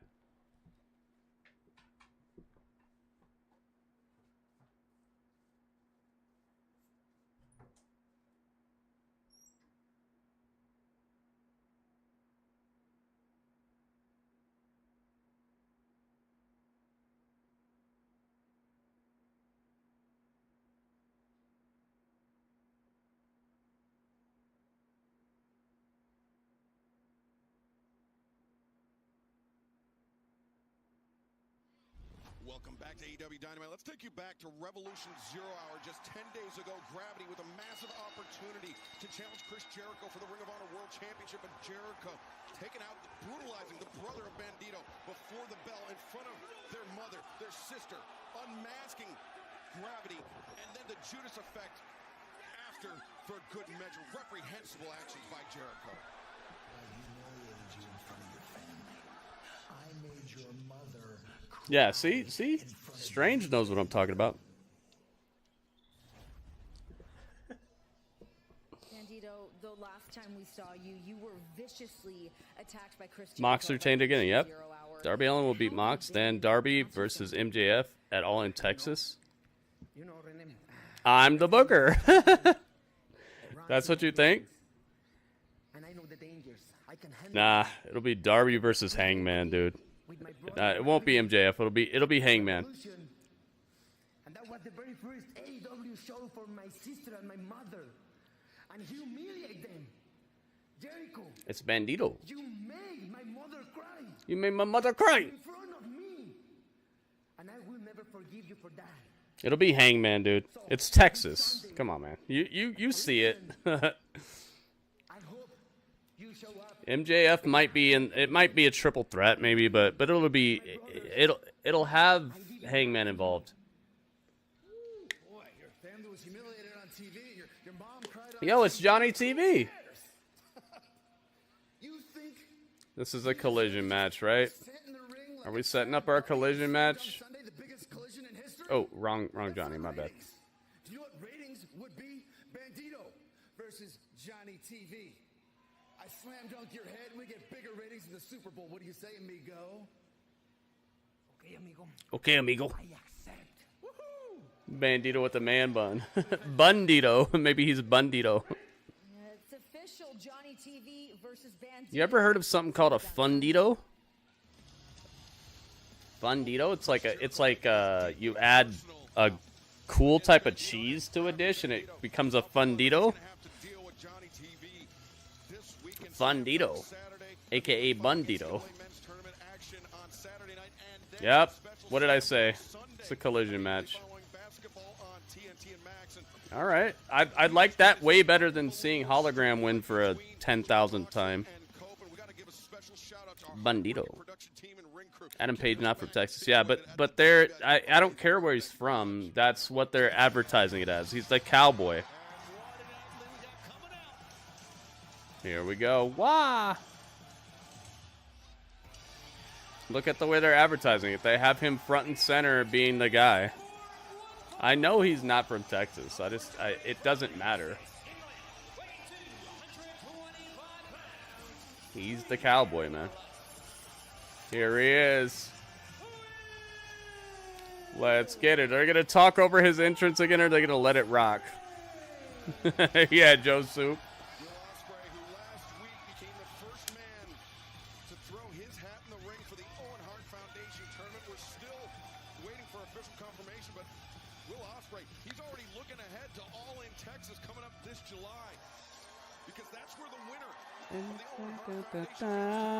Let's do it. They're still talking over the entrance. Shut it up. Come on, please.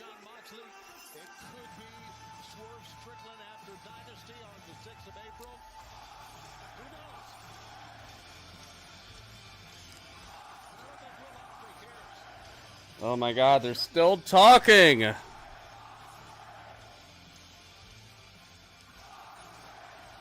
I love it. The crowd shut him up. You heard it? The crowd shut him up. The crowd was so thunderous. The crowd was so thunderous that they had to shut up. They were like, wait a minute. They can't even hear us. I love it so much. You heard that? The crowd shut up the announce team. They literally wanted to talk over the whole thing, but they had to stop talking. It was so loud. They were like, dang, this is the loudest they've been all night. Maybe we should stop talking. That was so awesome, dude. That was so awesome. I love it so much. You guys heard it? They wanted to keep talking, but like the crowd was so loud that you could barely hear them, so they just stopped talking.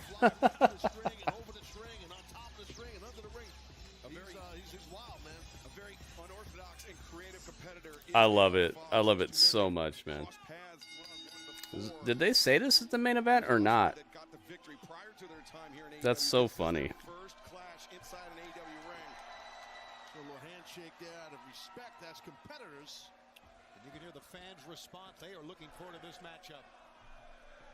All right, who's gonna win?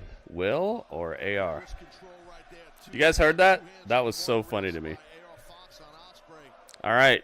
Predictions are going to be open on Twitch, but if you guys don't partake, I'm not going to keep doing this because I've noticed that people on Twitch are just not doing it anymore.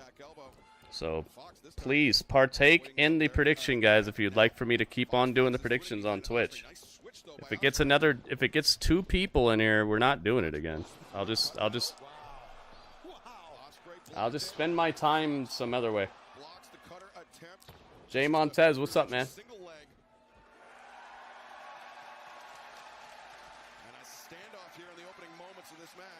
Oh, Ospreay's growing the beard in a little bit more. You see it? It's way darker. Carl, what's up, man? You just vote. You can vote. It's right there. Put your prediction in. Put how much of your gritty Twitch points you'd like to put on the line. It is open now, and it's open for the next about a minute. So get your prediction in now. Who's going to win? I like Will Ospreay's gear here. You see it? Will all the way. We'll see, man.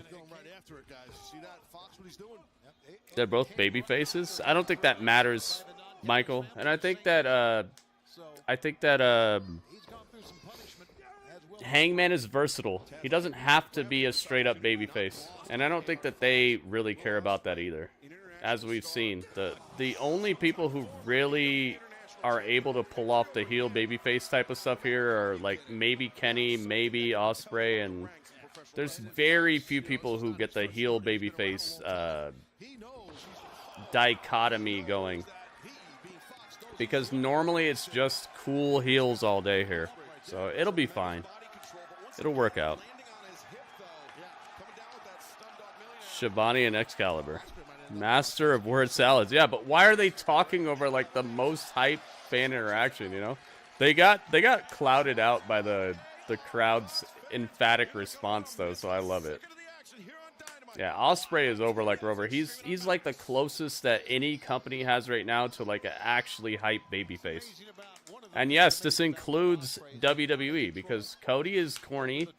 Cody needs help, and we've seen that just being in the same ring with John Cena recently has elevated him more than anything he's done on his own.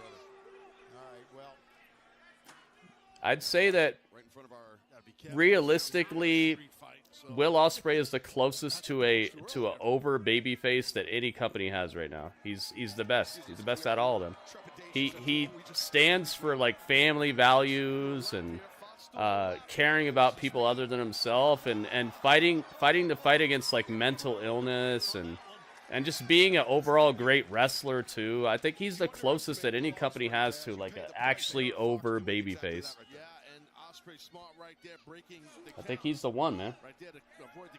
I'm not hating on Cody, dude. I'm just saying he's kind of boring without other pieces involved.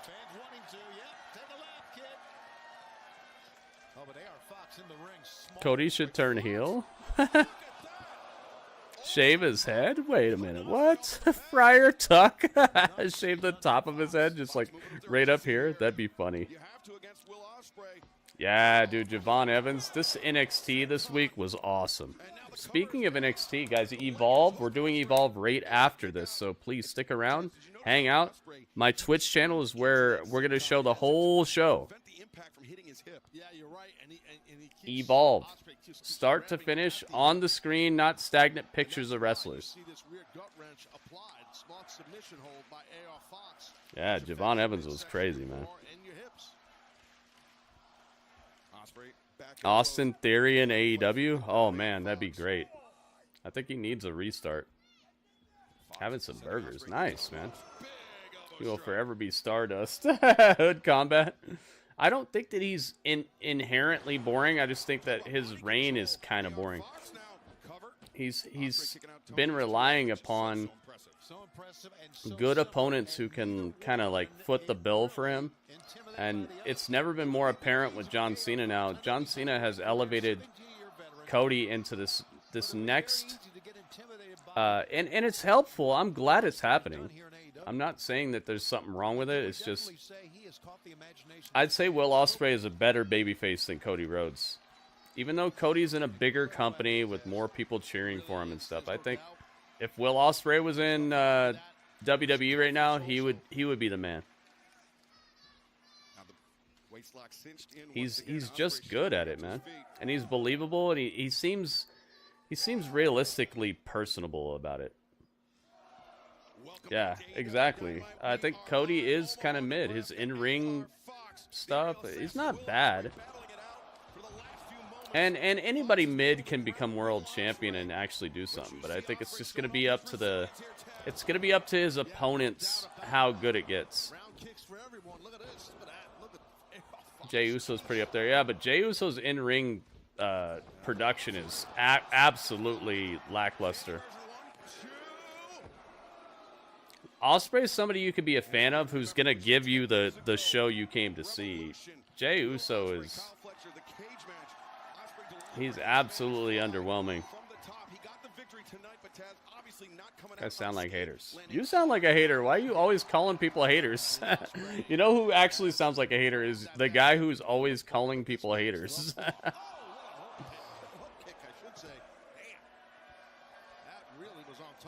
I'm giving legitimate criticisms with actual backing and facts, and you're calling everybody a hater. Who really looks like the hater? You're the one always calling people haters. With no backup. With no alternative outcome. Talk about a guy that moonsaulted a flaming table in it. Exactly, dude. I'm telling you, man, it's going to be a fan favorite.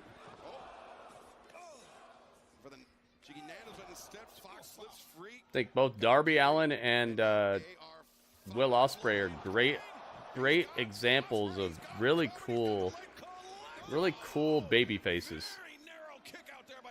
It's not something you come across too often today, man. It's like you're a really cool heel or you're just not cool most of the time. AR Fox off the top like a haircut. What's he got? 450. Oh, splat to the mat. He kissed the freaking... Oh, it's over. 2. It's over. Yep. Dang. AR Fox bit the mat and got freaking assassinated.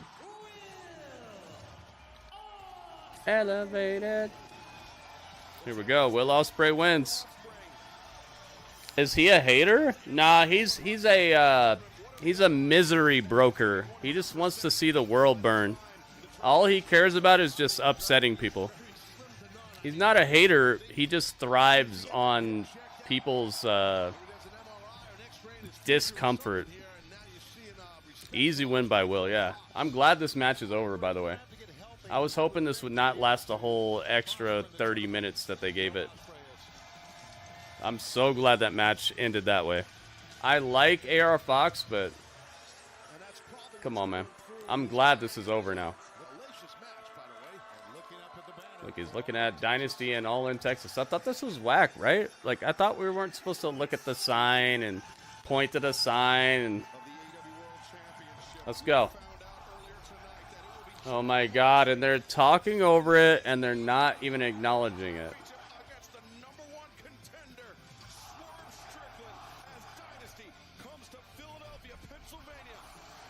Yeah, Ospreay is so over, but they don't want to acknowledge it. They keep letting the announce team talk all over it.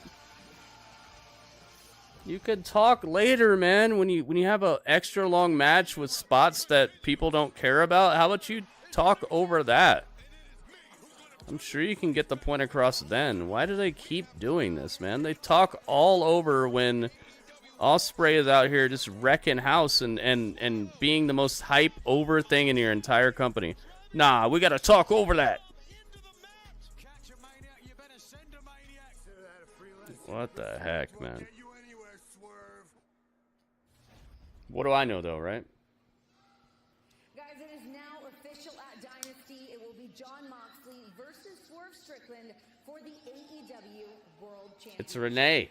With that in mind, please welcome Hangman Adam Page. Wait, what? Hangman, I'm pretty sure It's now official that that's happening, but here, welcome this guy who's not involved. What are your thoughts on this match being official? All right. I have said it 1,000 times, many of them to you, that I would never let Swerve. What a weird way to follow up that sentence. Yeah, Jay Montez, they need to get a little bit further back to basics. We're seeing the evolution of wrestling, but it's evolving towards things that are unfollowable. My focus will be on me. And I know that lately a lot of people have been jumping the gun to enter the Owen. So I will join the party. I will win the Owen Hart Foundation Cup. I will go on to challenge and become the next world champion. Oh yeah, I forgot about that. They did change how the Owen works. If you win the Owen, you get like a is it an automatic title shot? I think it's something like that where you get to kind of cash it in, but it's not a Money in the Bank. I don't know. How does it work? How does that work, guys? Do you remember? How does the not Julia Hart, the Owen Hart? Oh my God, Julia Hart versus Queen Aminata 3. The most underwhelming feud that they've maybe ever produced. Can't wait to see Julia Hart win against somebody better than her in almost every way. Besides, like, I'd say maybe conventional beauty, maybe. I don't know. Slam Dunk Saturday. We'll see, though. Maybe they'll surprise us. 26 lights now. Like I said, if we get to 30, it'll be incredibly awesome. If we get to 40, I'll put on the Penta mask. I got the Penta mask going. Thank you guys so much for helping me to hit 20 likes. And we are going to see the Death Riders and Top Flight and AR Fox for the Trio Championship. Plus, Harley Cameron will be in action this Sunday night immediately following NCAA. Harley Cameron. Harley Graham. I love Harley Graham, but I wish they would just put the outfit on her and not the mask. Oh, it's hologram. I knew it. Imagine Hangman wins the Owen. You know what's going to happen? You know what's going to happen? I can spoil it for you guys. Yeah, it's not a spoiler, but... Oh, yeah, I forgot about Megan Bane and Chris Statlander. I forgot about this match.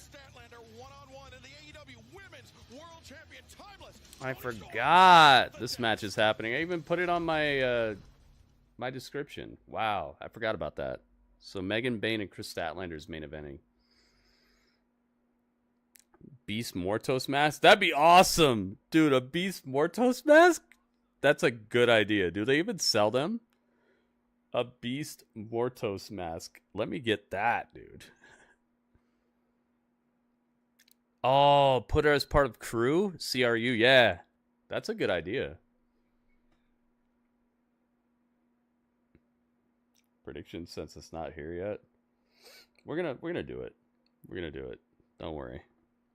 Beast Mortos mask would be awesome. But how would I wear the headset? I don't think I'd stretch it out. It'd be like this stretched out. If they have a Beast Mortos mask, I'd love to know. Do you do college basketball brackets? I did one for the for DraftKings, but I really don't do much of that because I don't watch it enough. I don't watch it enough to think about the intricacies of how each team will match up and all that. I'd have to start watching it a lot more to really get into creating brackets and caring about stuff like that. I just kind of I have a formula that I kind of stick to when it comes to basketball that I feel is pretty effective, as effective as you can be with professional sports, which you can only be as effective as the people who continuously try to shake things up just so you don't win. But I feel like I'm pretty effective, but I'd be a lot more effective if I had a bigger interest in it. I'm just not that interested, and I just don't have that much time to sit down and really study like I used to. I used to watch everything. I used to be so into basketball that that's all it would be. I would try to rush through my homework. I would wake up early on the weekends. I would do whatever it took to catch every single piece of NCAA basketball, NBA basketball. I would catch everything that I could possibly watch. But now it's like I can't even tell you the last full basketball game I watched. Maybe it was last year's All-Star game. Not even this year's All-Star game. I'm talking about like last year's All-Star game was probably the last complete basketball game that I watched. Maybe the finals? I don't even know if I watched that. But that's a good question. I would get back into it if I had more people who told me they cared about it and were like, yo, Gritty, you should do it. But I have to do what people are interested in. Just as a byproduct of what I do here, I do need people to be hype about what I'm doing and be into what I'm doing. And as far as basketball goes, it's something that I love and I'm always going to love. But it's going to be about you guys more. You didn't see me in the Observer chat today? Yeah, man. I've been working on a lot of stuff, man. I don't just hang out in that chat. I do a bunch of other stuff, man. I got Photoshop. I work out. I'm trying to eat right, sleep right. I'm trying to do a whole bunch of other stuff, man. So yeah, you're right. I'll be in there when I can be, but it's not the most important thing to me. It's not really the same anymore. Yeah, Jay Montez, that's kind of how I feel about it. Be that for Halloween? Heck yeah. Oh my god, Beast Mortos for Halloween? Yeah, Tony on commentary, Joe Soup. And what that stupid kid Billie Starks learned tonight, that there's no stopping the money trade. On to 17-0. Bye, Renee. See ya. Congratulations. She's never lost. Wow. Mercedes. She really is. Guess what, though? You know what's crazy about Mercedes being 17-0? Is that Hologram has a better record than her. Here's the real Tony. I agree. Hologram actually has a better record than her. Oh, it's time, guys. It's time. World. Where are we at? Where are we at? I gotta find this. Royalty right here, men. We are around world. She's skipping to my loo. Skip to the loo. What's that song? Remember Skip to my loo, like darling? Yes, I remember. Something like that, you know. Well, timeless Tony Storm about to take Oh, here we go. place to the left of Tony Schiavone. I'm sure that won't be I confusing. found it, guys. Let's go. The butler. Yes, darling.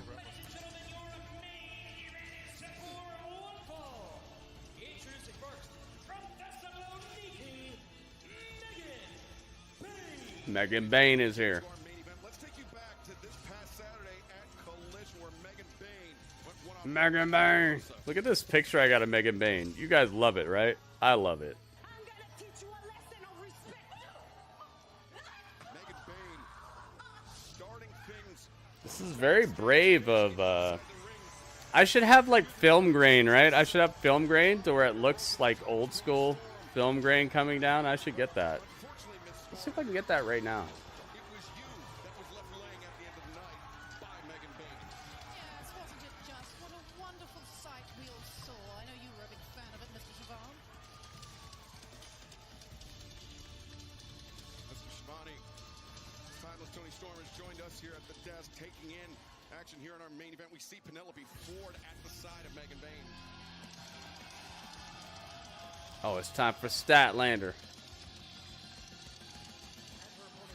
I hope they don't just give her a win right now just because. Like, just stop. Don't do it. I should say it's an honor to be sitting beside the women's world champion here.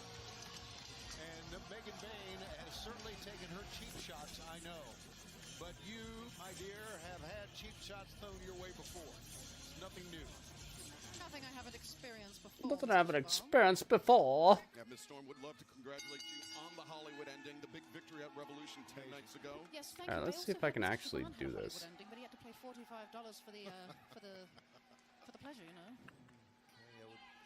Is it true, Tony Storm? Is it true that your butler there? He's a real Connie. No, he's a Connie. Is this? I've heard rumors. Is this true? Tony's. What's true? Nothing. I'll tell. I thought you were going to talk about the hip attack, but No, I didn't. Tony Storm joining us here tonight at the desk for our main event. Megan Bane and Chris Statlander. They met last month, and Megan Bane. All right, we're going to do a prediction on this. Don't worry. With the assist But by I got to have Ford this. behind the referee's back, now picking up right where they left off. These two powerhouses, and Tony Storm. Among these two men, or excuse me, two women, pardon me. Two men. Do you have a preferred person that you would like to face potentially for the AEW Women's World Championship? Well, I'll tell you what. Now, Chris Statlander, she has done the unthinkable. Did you know this? She's earned my respect.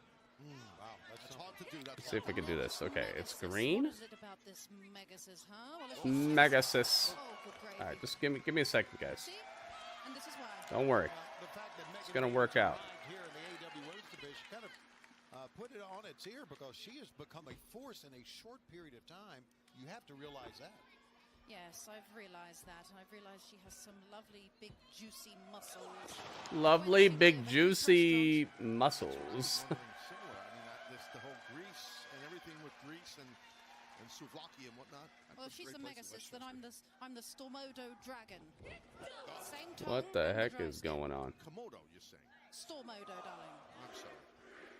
Pay attention. As Statlander, right hands raining down on Megan Bane. Can I do anything about But this? Bane trying to escape out of the corner, but Statlander could. Strength. Look at the strength here. I'll have to figure it out some other time. Often that Chris Statlander finds herself outpowered. I'll figure it out though. It's gonna be awesome. We're gonna have some film grain going on next time we do this. Bane kicking out barely. A one. Bane. I'd love to know what she's the goddess of. Not speaking, perhaps? Oh, Very quiet woman. talking that trash. The goddess of not speaking. Yes, Reversal into the corner. Statlander up to the middle. I like it. Elbow. All right, back to color. Takes Bane. Real life color. Looking good right now, guys. I'm telling Why is the color black and gray? Because Toni Storm is here. She's the Statlander, right? As Megan Bane, though. You don't watch the show, Sean, or what? Come on. She blanks out the colors. She makes it black and white. She makes it old school. Coming in with a big shot in the corner. Come on, man. Come on. that Megan Bane took him some cheap shots to get that win. I'm not denying. No, go on. She sure did, didn't she? She sure did. I'm not denying the fact. Oh my God, that Even when the match was over, she just couldn't get enough of my friend, Thunder. Now Statlander finding herself on the defensive as Megan Bane applying pressure. There we go. All right, predictions are open on YouTube, guys. Get your prediction in now if you'd like for them to count. And everybody on Twitch, you have one last chance to try to make something happen here.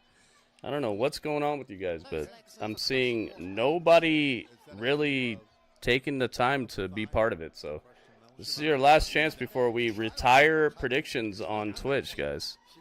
Please make a prediction now if you'd like for us to continue doing predictions on Twitch. This is the last time I'm doing it. So please, get a prediction in now, guys. Who do you got? Who's winning? Who's going to win? Chris Statlander or Megan Bane? Who do you got? Let's make it happen, guys. You have a little less than 2 minutes to make a prediction here. Let's see who you think. Who won the world title? Damian Moxley retained. I'll be right back. Yes, I was 3 years old. Maybe 33. Well, you never know. I mean, there's a lot of redacted stuff out there. It's got your name on it, Taz, to be honest with you. I had nothing to do with the Kennedy stuff or anything. I just called wrestling matches. And when I wrestled, I collected championships. That's what I used to do. Toni Storm, is it true that Luther is a carny? How dare you speak about my butler like that?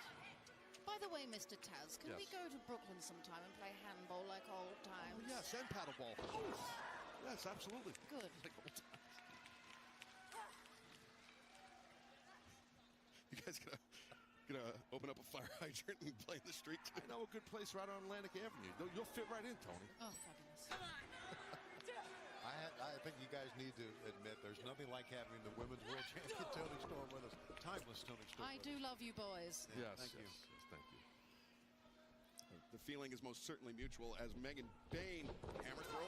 You said, thank you, bro, very much. No, thank you for being here, Damian. Now charging. Thanks for hanging out. Still WrestleMania. You'd say no. There's no need to save points for WrestleMania, man. We're like 4 weeks away from WrestleMania. You're gonna gain points every single stream you're here. 3 Twitch points add up every single minute that you're in the chat. You don't need to save points, guys. Brilliant, juicy athlete, that's Statlander. You don't need to save points. You'll be all right, man. Trust me. Just make a prediction on every prediction, guys. Make it worth it for me and yourself.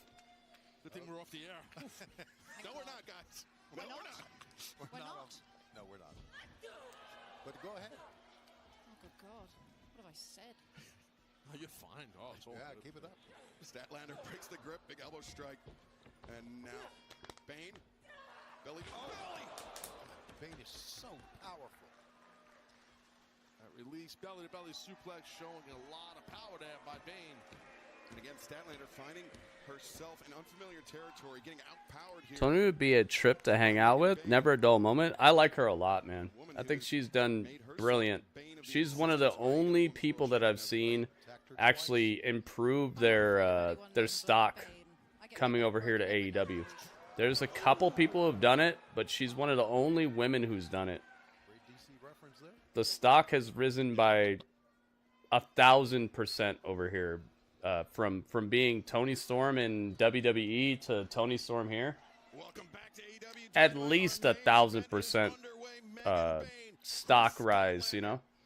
It's not something that happens very often, but when it does, it's so apparent. Swerve's done it. She's done it. I wouldn't say Ricochet has done it 1,000%. Ricochet's done it probably 500%, 400%, something like that. Not like a super duper.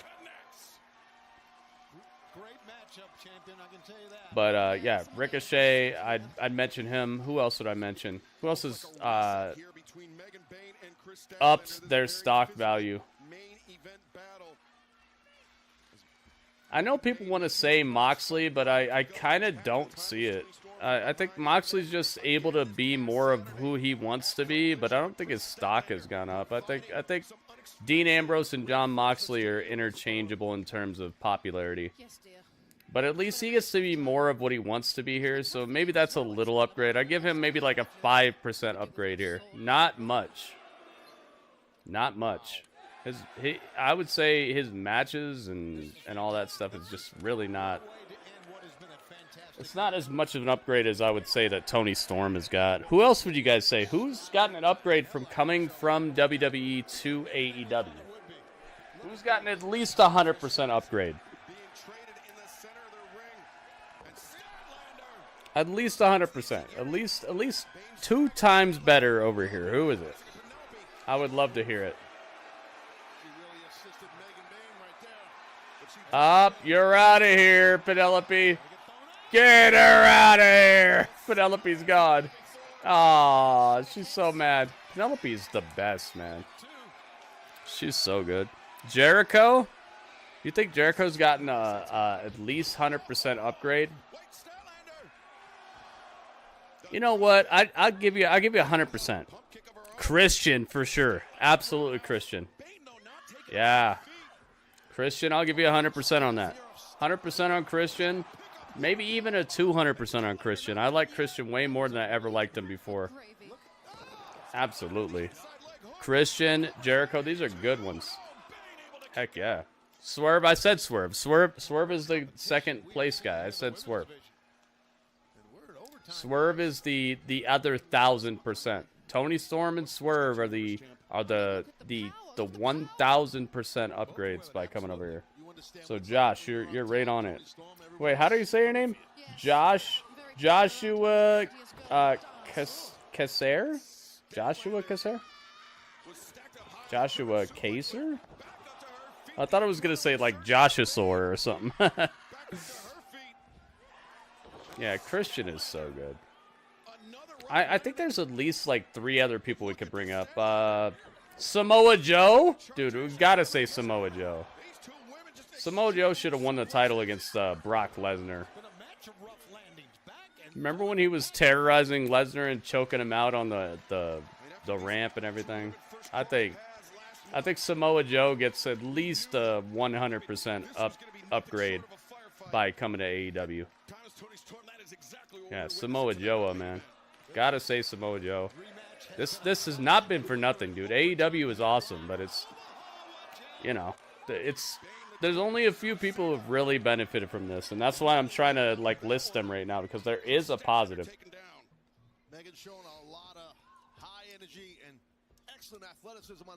Causer, oh Causer. So you cause drama. You causing this stuff. Yeah, Vince was still around when Samoa Joe was trying to get to the top. It was so awesome, man. There are 2 triggers I wish they would have pulled. I wish they would have let Shinsuke beat AJ for the world title. Shinsuke should be a 1-time world champion at least right now. And Samoa Joe should be a 1-time world champion right now. Those are the 2 things where I feel like they really messed up. People get mad at WWE so much. I think that there are only 2 things that really got me super mad, and those are the 2. I think Shinsuke should have beat AJ, and I think that Samoa Joe should have beat Brock Lesnar at Great Balls of Fire. You guys remember Great Balls of Fire? Come on, man. That was a great pay-per-view. But they could have... Oh, my God! Chris Statlander gets tossed into Tony Storm, and Luther picks up the chair, but not his... okay, he's going for her. I was about to say. You said Pac? Yeah, Pac's good here, but I don't like Megan Bane's F5, man. It looks so weird to me. She just hit Statlander with it on the outside. Should a person in soccer book play a soccer team outside of USA? If so, what team? You should actually go for the tip-top team. I don't like her. Her F5 sucks, dude. It's over. Her F5 is so whack. It's like if you told somebody how an F5 looks, and then you just tried to do it. I don't like Megan Bane's F5 at all, man. Megan Bane wins, though. 67% of YouTube thought this would happen. 12 people. See how many people on Twitch actually cared about this? Nobody, basically. Dang, man. So I guess you guys are just not interested in doing predictions on Twitch anymore. All right. Slap your face. Comes down to this. Megan Bane, Tony Storm. The Statlander gets destroyed, by the way.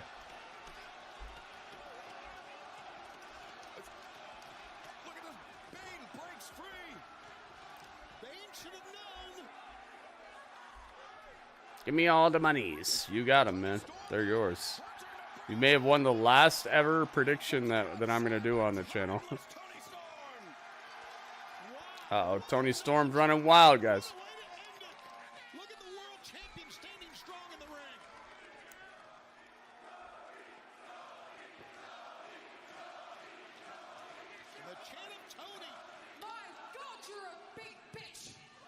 I've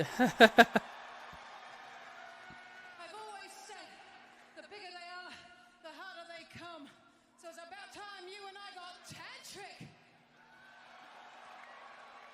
You keep looking at my title, but you don't have much to say. So I'm going to make this very easy for you. You and I shall have a date at Dynasty! Timeless Tony Storm throwing out the challenge. I will make your thighs shake and your body quake, and I will leave with this strap on, for I am Timeless Tony Storm!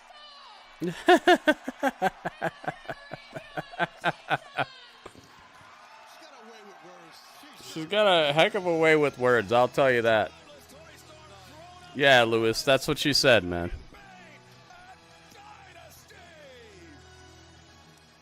This was as close to a complete episode of Dynamite that I've seen in recent times, man.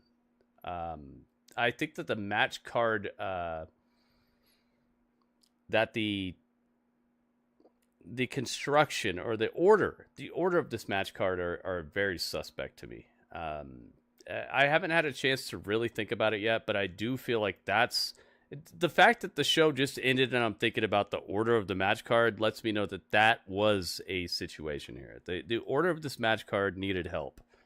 I don't know how yet, okay? I don't have the fix for it. Normally when I criticize something, I like to have the fix ready. That way people don't just call me a hater outright, because that's what haters do. Haters just say something sucks, and then they don't give you a way it can be better. Like, that sucked. I say it sucks. My opinion is that it sucks, and it sucks. And then they bury it, and that's it. Me, I don't do that normally. But tonight, I have to do that because I haven't really considered how I would put this fight card together better. But I know that there's a way. I know it. I could feel it. I could feel there's a better way. So I'm not hating. I'm just saying this could have been put together better. We could have had a more cohesive fight card. We could have had a more cohesive episode. But the more important thing is not my opinion. It's our opinion. So let's have ourselves a chat about this. And let's find out what you guys thought. It's time for the chat. Let's get it.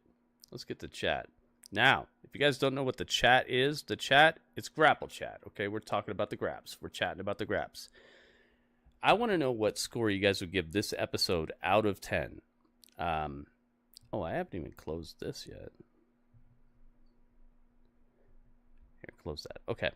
Now, I want to know what score you guys would give this show out of 10. Now, it's 1 to 10 1 to 10 scale. Okay, 1 would be the worst, 10 would be the best. But there's a caveat, because the highest score I'm going to take for this episode, this is the 19th of March, 2025 episode of AEW Dynamite. I want to know what you think about this. Highest score I'm going to take is going to be at 8.4 out of 10. The lowest score I'm going to take is going to be a 7.0 out of 10. Okay, 7.0 is the lowest score possible. 8.4 is the highest score possible. Anywhere in between, you're golden. Okay? So if you want to give it a 7.1, if you want to give it an 8.3, you want to give it an 8.0, 7.7, whatever. Anywhere between 7.0 and 8.4 is your golden goose, your golden area, your golden hour. But I do want your score before the end of this song. So give me your score. Rate meow. Wait a minute. Yeah. That's not the song. This is the song.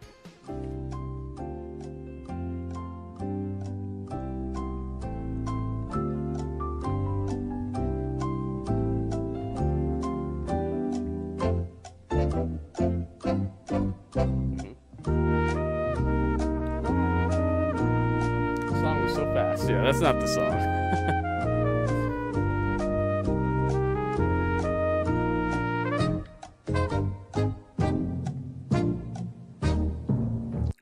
Boom. There we go. All right. So, starting over here, what do we got?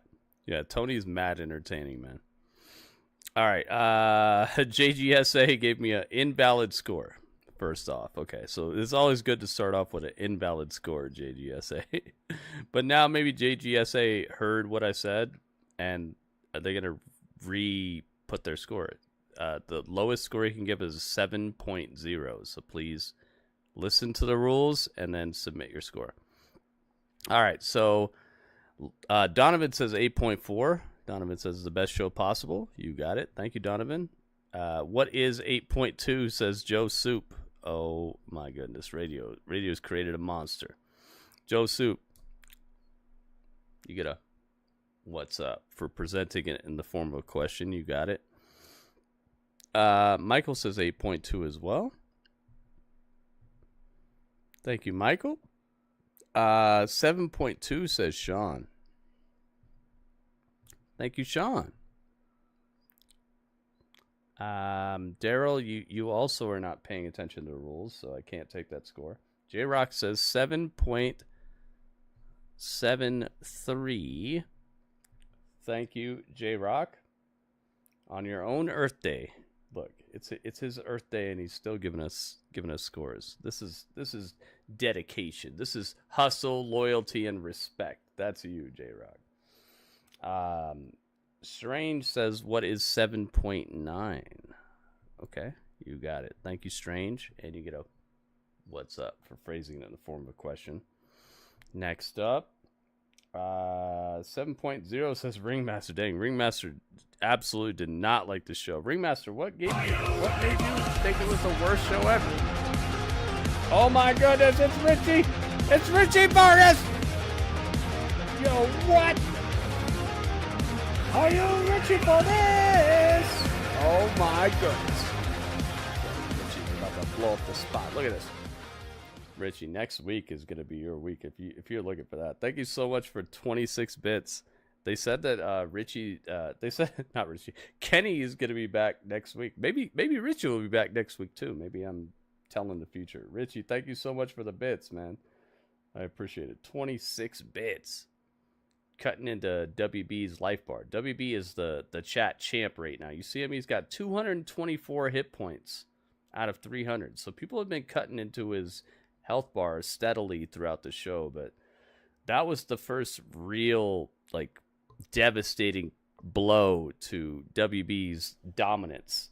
We'll see if WB can traverse the minefield of people who are going to try to challenge him for this top title right now. Right now, he is the chat champ. If you guys want to try to see him, you're going to have to make it happen. I wonder what Ringmaster is going to tell us. All right, next up. Thank you very much, by the way. Thank you to Ringmaster. I'm wondering why it was the worst show. Why it was not above a 7.0. Not Ringmaster. Radio says, what is 7.855? Oh, really? Dang, okay. Radio, you get a what's up for phrasing it in the form of a question. And on top of that, I want to ask you, Radio. So 7.855, that's close to 7.9. What would it have taken for you to go to like 7.9 or an 8.0 on this show? What would have brought it across that threshold for you? I want to ask you that question. Next up, Ryan says 7.789. He's still gonna end it with a 9. He wants it to rhyme. I see you every time, Ryan. Thank you, man. WB says 7.78. 7.78. You said it was a presentable show? Recommendable. That's what 7.78 means. Got to get to that 170 streak. Only 3 away. I appreciate you, J-Rock. Anytime you're here, it matters, man. Every time you're here, it's a streak for me because I just appreciate seeing you guys. Sorry, I did not hear the question. All right, Radio. My question is, what would it have taken for it to get to like a 7.9 or 7 or an 8.0? Like, what was the show missing for you? I'm trying to ask people a few questions about their scores. That way we get a little bit of conversation going. It's called Grapple Chat. And I want people to chat with me about this. Like, what would it have taken for the show to get a higher score from you? Or why did you give it a perfect score? I want to know, if you gave it a perfect score, if you gave it an 8.4, I need to know, why was this show perfect? And why do you think people are going to talk about this show for years to come? You know? Because that's what an 8.4 equals to me. An 8.4 plus equals, this show will be talked about for years to come.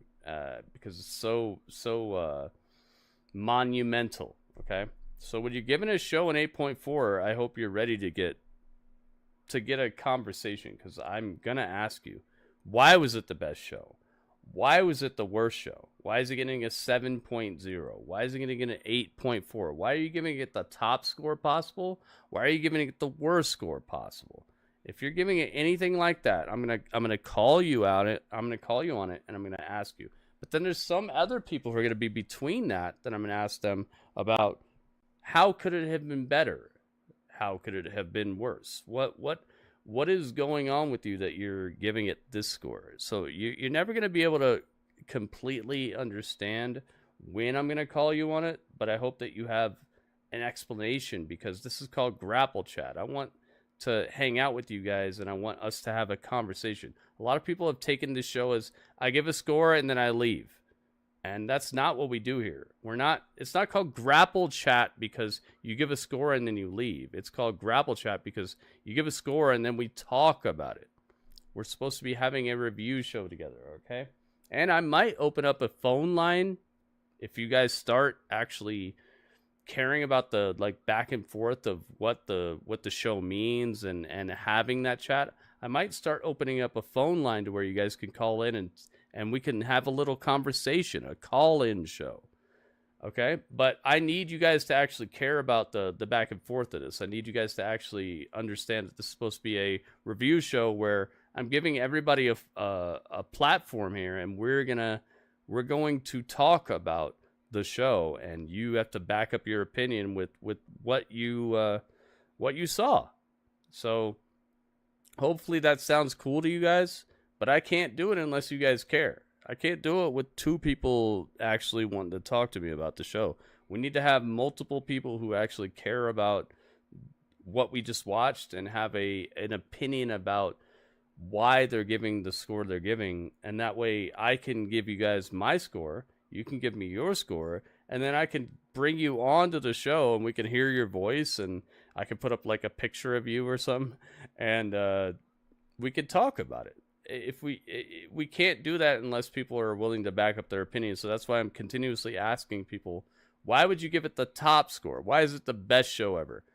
Why would you give it the bottom score? Why is it the worst show ever?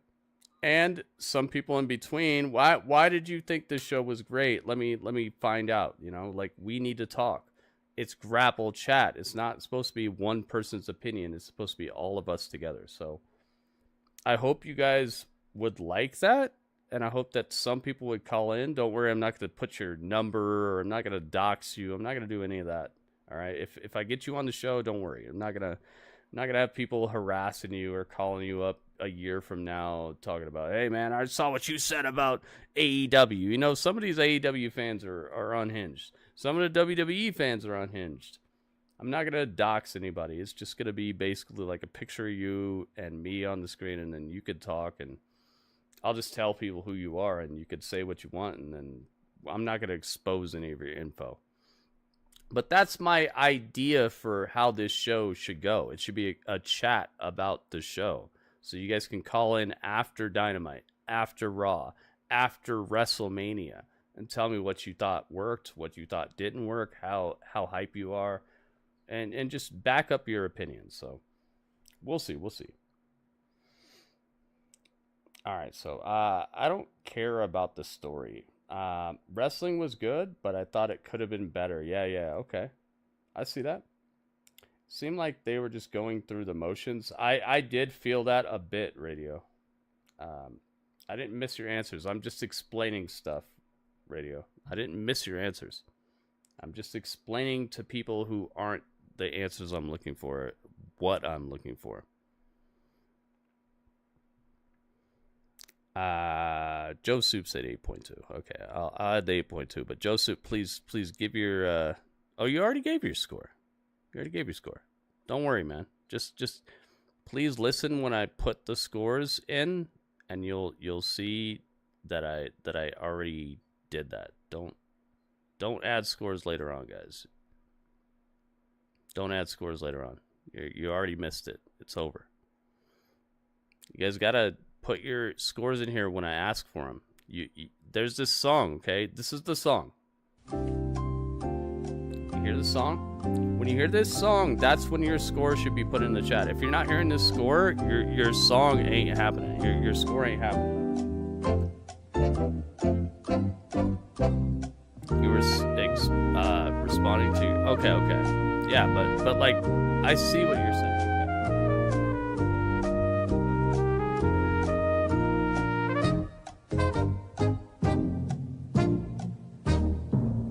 You see that?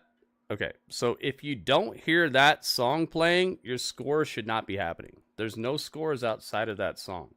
All right, so don't put a number in the chat if you're not hearing that song. That's it. That's the end of it. When that song starts is when you should put your score in the chat. When that song ends, that's the end of it. Because I don't know after that or before that when you put your score, why you put your score, what you're talking about. Don't ever put a score if you're not hearing that song, guys. Okay? This is the easiest way for me to keep it together. If you're not hearing that song, no scores. If you are hearing that song, then it's time. Does that answer your question? It does. But this is why I'm asking, because I want multiple opinions about the show, okay? So if I ask you for your explanation on like why you gave it that or how it could have been better, what I want to know is like how could it be better, or how could it be worse, or what they could have done, you know? So you're saying they felt like they were going through the motions, and I felt like that too in certain cases, for sure. But like, how do they fix that? How do they fix that? So yeah, Joe Soup, you got it, man. Thank you very much. I thought you were putting your score again, but just so you know, never type a score unless you're hearing that song, guys. Okay? If you type a score outside of that, it's going to confuse me, and it's going to confuse the rest of the chat, because they're going to see you putting scores, and they're going to start typing stuff, and then I'm going to be like, dude, did I miss this score? Did I actually take this score? It's going to become a very muddled situation. So don't ever put a score unless you hear that song playing. Outside of that, you can just put an explanation. Just don't put a score, because that makes me feel like, oh, did I miss something? And then we got to worry about it. I don't want to worry about it. Yeah, I see you, Strange. I see you, man. You're seeable. They should have made Christian, and his match should have been Christian versus Cope. Aha. But like, why does that make the show worse though? Like, what I'm asking is, like, why Kenny Omega's back? I'll be sure to drop 26 bits. Thank you, Richie. You see what I mean? Like if you have an idea about how the show could be better, or a response to what I'm saying, just tell me how the show could be better, and form a complete sentence. Like, I believe the show could be better if blank, you know? Make it so I can easily understand what you're talking about, because if you just say things in the chat, I'm not going to be able to respond to it completely, because I'm already like 26 sentences past when I asked you to give me your opinion. So form a complete sentence. Be like, I believe Dynamite could have been better because, and then you say what you're going to say. I believe the show was perfect because, and then you say this. I believe the show was the worst show possible because, and then you say what you're going to say. That way I know exactly what you're talking about. If you just start with, Moxley sucks, this sucks, I don't know, I don't know what you're talking about, I'm not going to read it, I'm not going to respond to it, because I'm already 26 sentences past that. I'm already like multiple paragraphs in the future past the question I asked you. So hearken back to why I asked you to respond in the chat. Form a complete sentence. You asked me why I thought this show was the best show ever. This is why. I believe blah, blah, blah, blah, blah. Okay? You asked me why, Gritty, you asked me why I believe this is the worst show ever. This is why. Because blah, blah, blah, blah, blah. If you just put blah, blah, blah, blah, blah, I don't know what the heck you're talking about. I'm already 26 sentences in the future by the time you put it in the chat, and I don't understand what you're talking about anymore. I'm not with it anymore. I'm not on that same sentence anymore. You're way in the past to me, and I'm already probably responding to somebody who gave me 26 bits. I'm already responding to somebody who's asking me if I'm doing Evolve after this, which we are. We're doing Evolve right now. So please just form a complete sentence so I can respond and so I can read what you're saying in response to what I asked you to say. Okay? Let's do that from now on. So I want to ask you guys, I want to know about your opinion on what just happened or what you're thinking about. But I can't quite put two and two together without you forming complete sentences, guys. If you just say things in the chat, I'm like, okay, I don't remember what I asked you because I'm already 26 sentences past that. I'm talking with somebody else. I'm teaching somebody how to like put their score in the chat right. There's people putting 7.1s. No, there's people putting 6.5s or, you know, all that stuff. It's like, I already am dealing with a bunch of other stuff. So the easiest way and the best way for you to respond to me is just form a complete sentence where you answer the question, but you also state what the question was.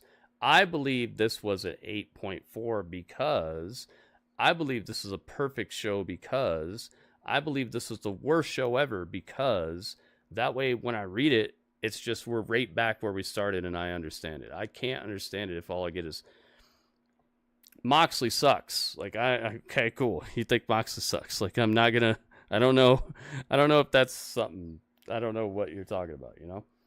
So, hopefully this helps everybody to get their questions and answers together, and hopefully that helps everybody understand how I want Grapple Chat to go.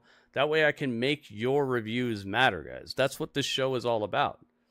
Every other wrestling show is just 3 people, 2 people, 1 person telling you what they think about the show, and you're just supposed to sit back and listen to it. I want this to be all of us get a chance to tell us what we thought about the show, and together we find out kind of like a good middle point between the people who loved it, the people who hated it, and kind of like that middle ground. And we can get there if we all can talk about it. But if we can't all talk about it, if we can't all get to like that point where I can understand why you're saying what you're saying or where we're at, then it's gonna get a little like misconstrued, because then I don't get certain opinions. So just, if I ask you a question, please respond to the question with a full sentence. I believe this show is perfect because this. I believe this show is the worst show ever because. I believe this show is a 7.0 because. Start out your comment with that. That way, when I read it, I know exactly what you're talking about. I know exactly the question I asked you. And no matter if I'm a month in the future, if I read that comment, I'll know exactly what you're talking about. You'll be like, I believe Dynamite today was the best Dynamite. I could read that on Friday and still know exactly what you meant, and we can talk about it. But if you just say, Moxley sucks, I don't know. I don't know. So please help me to help everybody in here have the best wrestling show possible, the best wrestling review show possible. If we all do that, we're going to get to the bottom of the issue. We're all going to understand. A good common ground. Exactly, Richie. That's what is the easiest way to do this. If without that, I don't know what you're talking about. And I have to like recall what I asked you and what your score was and all that, and it just becomes very difficult for me to keep track, because I'm getting, most of the time we get like 10, 12, 15 scores. It's not going to be that easy for me to like really remember exactly what you said or what your score was, but I can recall once you form a complete sentence, and then I can be like, oh, that's what the question was, and then we can talk about it. And that's what the show's going to become when I can start having call-ins, when I start making it to where you guys can call, you guys can do an IP call for me or anything like that, and then we can get you on the show, and you can talk about what you liked and what you didn't like about the show, and we can kind of evolve this. But if we're having trouble even answering the questions to where I can even know what you're talking about, it's going to be hard to get to, like, if there's 5 people on the line, and I ask you a question at the beginning of the call, at the beginning of the show, and then I get to your call and you say, Moxley sucks, I'm going to be like, okay, Moxley sucks? Okay, what? And then we're going to have to rehash what the question even was. But if you start with, so you asked me why I thought the show wasn't the best. Well, first of all, I think this, and then that's a conversation that we can have. But if we don't do that, then you just say Moxley sucks, then I'm going to be like, all right, so like we're not going to be able to have much of a conversation.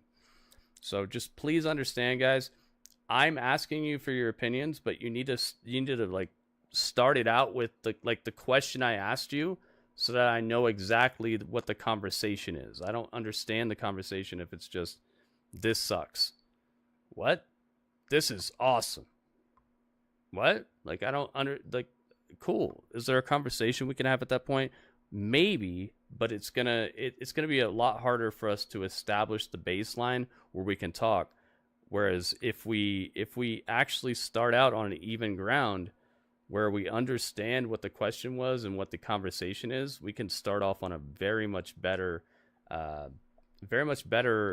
ability to make a good show out of it. So if you guys love this show, you want to be part of the show, please just make it easier for me by forming a complete sentence. Yeah. Give me at least, not even just give me a reason why Moxley sucks. Just tell me why I even asked you about Moxley. Tell me why Moxley even is part of this conversation. Start with what I asked you, That way I can remember, oh yeah, I asked you this because you said the show was the best. Oh yeah, I asked you this because you said the show sucks. Oh yeah, I asked you this because you gave the show a good score, but it could have been a little better. What could have been better? Now we can have a conversation. I don't know where to start with people who just say Moxley sucks or Moxley's the best or whatever. I don't know where to start, so it's going to be hard for me to lock on to why we're even having this conversation, why we're even talking about this. I'm trying to get to the bottom of what could have been better about the show, what the show lacked, what the show, I'm trying to figure that stuff out. So if you guys would like to be part of that, I'd very much invite you, and I very much appreciate the people who have put in the effort to tell me, and I absolutely agree with you, Radio.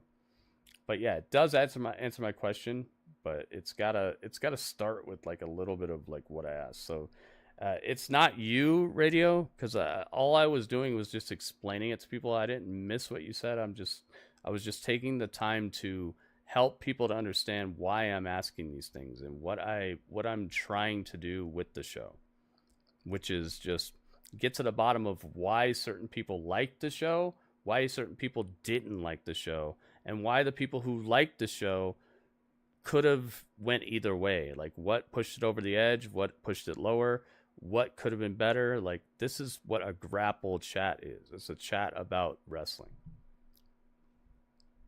It just having an opinion about a certain wrestler or something, this is not to Radio. This is just to everybody else. Please explain and please tell me why that's pertinent to your score. I need to know that. That's why we're having this this input. That's why we're having the chat, Or I could just be every other reviewer and just tell you my opinion and then we can bounce, I don't want to be that guy. I don't want this to be that show. I was not sure what you had. Okay, yeah. No, you got it, man. You did great. But that's the type of explanation that I want. What Radio said was perfectly understandable. It's just I was busy saying other things. So, with that said, is there anybody else who has an opinion about this show that wants me to respond to it or wants to talk about it? Because I would like to know if you guys had a way the show could have been better, a way the show kind of threw you off, a way how come the show was the best, why it got the highest score possible. Yeah, it's not much of a conversation if it's just somebody's opinion. Like, if Moxley sucks, what are we going to talk about? No, Moxley doesn't suck. Like, what am I supposed to say to that? That's not a conversation. Done without the interruptions from the Death Riders. Oh my god, dude, that was so overbooked. But it got to the point where it was so overbooked that I just wanted even more of it. I was like, just keep going until you exhaust everyone who's been in the story thus far. I wanted everybody to run out. But we fell a little short of that, and the match felt like it ended on kind of like a deflated balloon type of ending. Absolutely. They have trouble with match orders. Yes, dude. Absolutely. That's what I saw. I'm not sure if I had all this time to think about it, I could probably come up with a better match order for tonight. Maybe you could have started with Ospreay. I would have rathered Ospreay than Orange Cassidy. Although that match was really good. It was a good way to start it. Following with Mercedes was a weird choice. I don't think that match should have even been on this fight card. I don't think that match should have even happened. What was the point? Are we gonna get more? I'll be back next week, and I'll be right here for the people who thought that Momo was great. That was gonna be awesome. Oh my God, Momo! Can't wait to see more of Momo. Like this 3-week build that they keep doing for Mercedes, and the fact that I've checked out of caring about any of the other opponents that are being built for this 3-week build situation. It's not because I don't actually want to care. It's because I can't care. The track record is you build someone for 3 weeks, they lose, and then they disappear. So I've been calling it out for the last couple times it's happened. And maybe if we see Billie Starkz next week, I can back off of that. But you guys let me know next Wednesday if I was right or wrong about Billie Starkz and that it's one of the prescribed 3-week builds for Mercedes to beat somebody and then move on.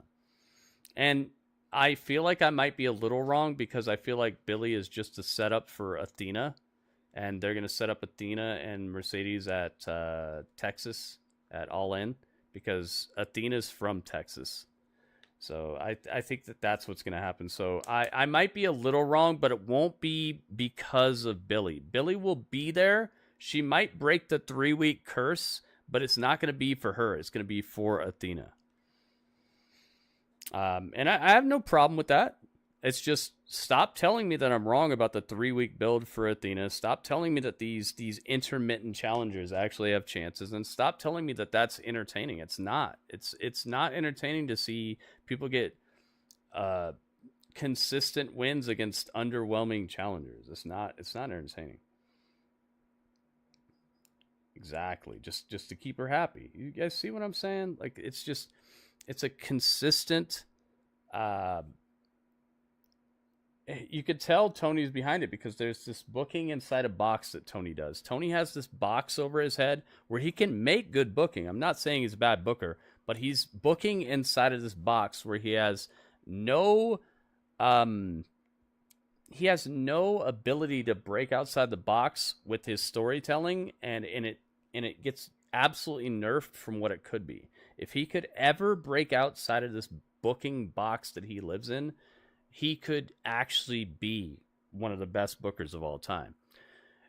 Sadly, all of his creativity and his booking outside the box and things like that was the stuff he came up with when he was a very young boy, writing in his folder, writing in his notebook, and he's exhausted all that already.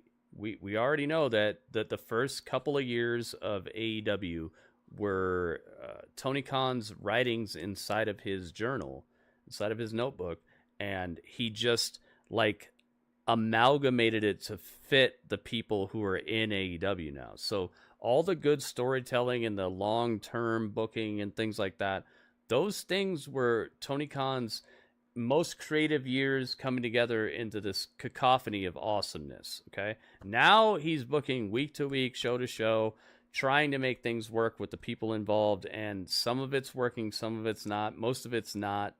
And now he's on the back foot. Now he's not the aggressor now in his booking. He's on the back foot trying to adjust and make things work with what's happening with everything around him now. And that's what's creating this less than optimal booking that he's doing right now. He's not a bad booker, but he's over inundated with a lot of stuff. You could tell that he'd do a lot better if he had less shows to book. And on top of that, he's just not as creative as we thought he was, because he's reached above those very creative years that he had when he was a little kid, when he was a teenager. The sky was the limit. The moon, we're going to land on the moon. We're going to go to Jupiter. Now he's like, we're going to go to Arkansas. Like he's inside this booking box where every match has the same type of outcome, same type of interference, same type of ref incompetence. Like it's like he can't understand that there are other ways to end things besides these set things. It's like when you go into WWE 2K25 and you see the match types for a singles match, and you're like, I can have this, and he's just like picking from that, not understanding that he's the boss. He's in charge of professional wrestling. He can do whatever he wants. It's not just falls count anywhere, normal match, steel cage, it's no holds barred, street fight, it's a ladder match. It's not just that menu, dude. You got the whole world in your hands like Bray Wyatt. You can make wrestling into whatever you want, and he just books inside this box, and a lot of his shows turn into just that. Like the same outcomes, the same run-ins, the same ways that you start and end feuds, the same ways that you create like future rivalries, because you remember he was out there. He was out there when that happened. He was in the battle royale. Like, dude, it's long-term storytelling, but it's very watered down. It's like, it's like a kid's like asking you for Kool-Aid. Can we have Kool-Aid today? You had Kool-Aid yesterday. But no, you just sprinkled a little bit of Kool-Aid in the water. And it was a 1 gallon jug of water, and you put a little sprinkle of Kool-Aid in it. But you had Kool-Aid though. It's like the quality, the quantity, the concentration of how good the story is, all that. It's like you can't just be like, oh, you had that yesterday. The long-term storytelling needs to have quality to it. It just being long-term doesn't necessarily make something good. It's like trying to dry age Kool-Aid or something, dude. You dry age certain foods to enhance the flavor. You don't dry age everything and call it good because it's dry aged. It's dry aged Kool-Aid. Dry aged honey. Honey doesn't get better with age. It's just kind of age proof. It just works no matter what. Stop telling me that you're creating dry age storytelling, okay? What's the quality of the flavor to begin with? You dry age a steak because the quality of meat, the flavor of meat is intensified as time goes on because it dries out, it loses moisture, and then all that's left is the flavor and the texture and the actual protein. Like, that's what dry aging does to steak. You don't dry age Kool-Aid because it just turns back into powder. It evaporates. And then you just got to worry about how much you're going to add to your next drink. You're not dry aging things that the flavor is completely dependent on just being fresh and concentrated. Stop dry aging things. Stop telling me about how long your story is and start worrying about, is the flavor of the story worth dry aging and worth condensing down into that one moment that's going to be awesome? Or do you have something that's best to be served fresh and cold and just is going to be refreshing at the moment? Or should you dry age it and turn it back into powder and then just give it to us later? Like, that's not the point of waiting and making a story last a long time is that it's worth the payoff and it's worth the flavors that you're developing. You don't make something and then dry age it back to what it was before and then give it to us later and be like, that's long-term storytelling. It wasn't worth the flavor to begin with.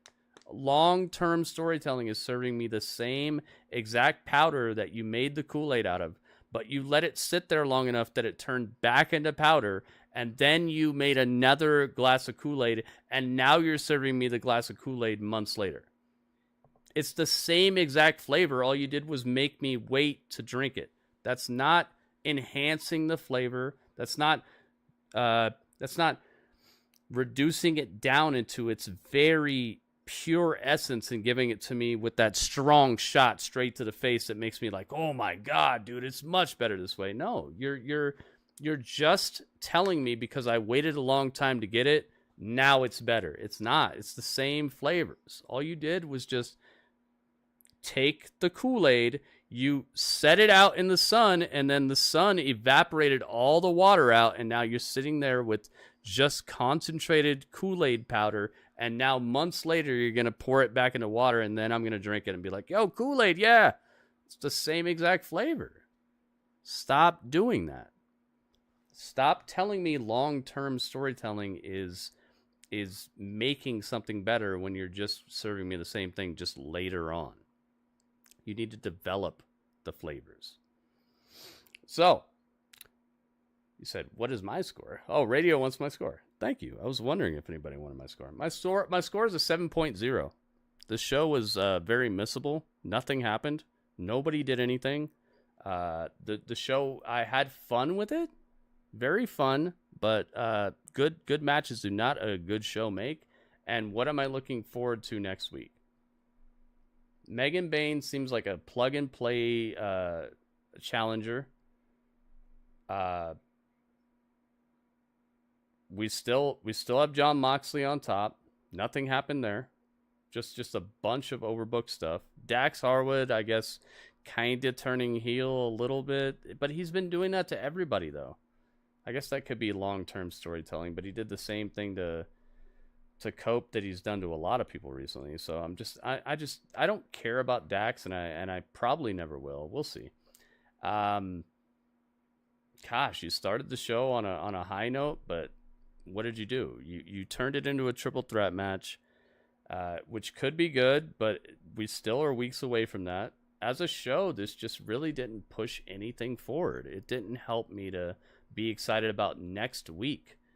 I gotta go 7.0, man. Just good matches, good job. But I need more than that. And just didn't get it tonight. MJF, I'll tell you next week what I feel. Like, come on. 7.0 is my score. Just a very... just a show that absolutely mirrors what I feel is the issue with AEW overall. Is just that they lean on good matches so hard, but they don't understand what it is to look forward to next week. They don't understand how to build to next week. And it's like, I'm going to watch anyway, yes, but am I inspired to watch next week? No, I don't think any of this has the flavor that I need to really care about it, besides maybe MJF. But that was like a 1 minute, 2 minute situation. I'm just not feeling it. I think this show had an absolute opportunity to really put them back into the like road towards Dynasty, but it's not there. And the fact that they dropped the whole entire bottom out of Swerve, like, why did they have Swerve get attacked at Collision with the what's it called, crowbar to the back of the leg? Doesn't show up tonight, doesn't say anything tonight. Moxley wins, doesn't say anything tonight. Like, there's just this whole vacuous between matches here where they don't connect quite right. Fun show, but just nothing that I would recommend for someone to watch unless they just wanted to be entertained by some like wrestling matches. They dropped the ball with the storytelling. I'm going 7.0, man. Just not there, man. All these scores add up to 85.054. We're dividing that by how many scores we got? 1, 2, 3, 4, 5. That's 5 scores. 6, 7, 8,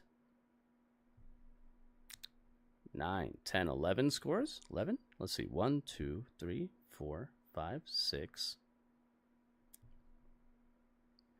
7, 8, 9, 10, 11. Yeah, 11 scores. Divided by 11. So 85.054 divided by 11 equals 7.73. 21818181818181 which is a very fancy way of saying they got half a point. They got a half a point. They probably would have got the full point if I would have given it anything above that, but I can't say that this is like a fully watchable show, dude. I can't. I think that they messed up. They almost had it. But I think that the reason they almost had it is the reason why they're going to get a very good score next week, because I do feel like they're moving in the right direction. It's just these half must-see builds, and then coupled with things that mostly don't have a very good build on their own. It's watering down the show. It's watering them down. They're trying very hard in certain cases, but then there's certain things that just show up, like Will Ospreay versus AR Fox.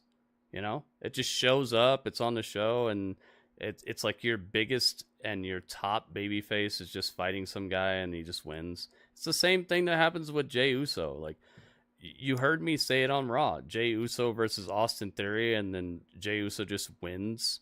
He just wins with like no worry at all.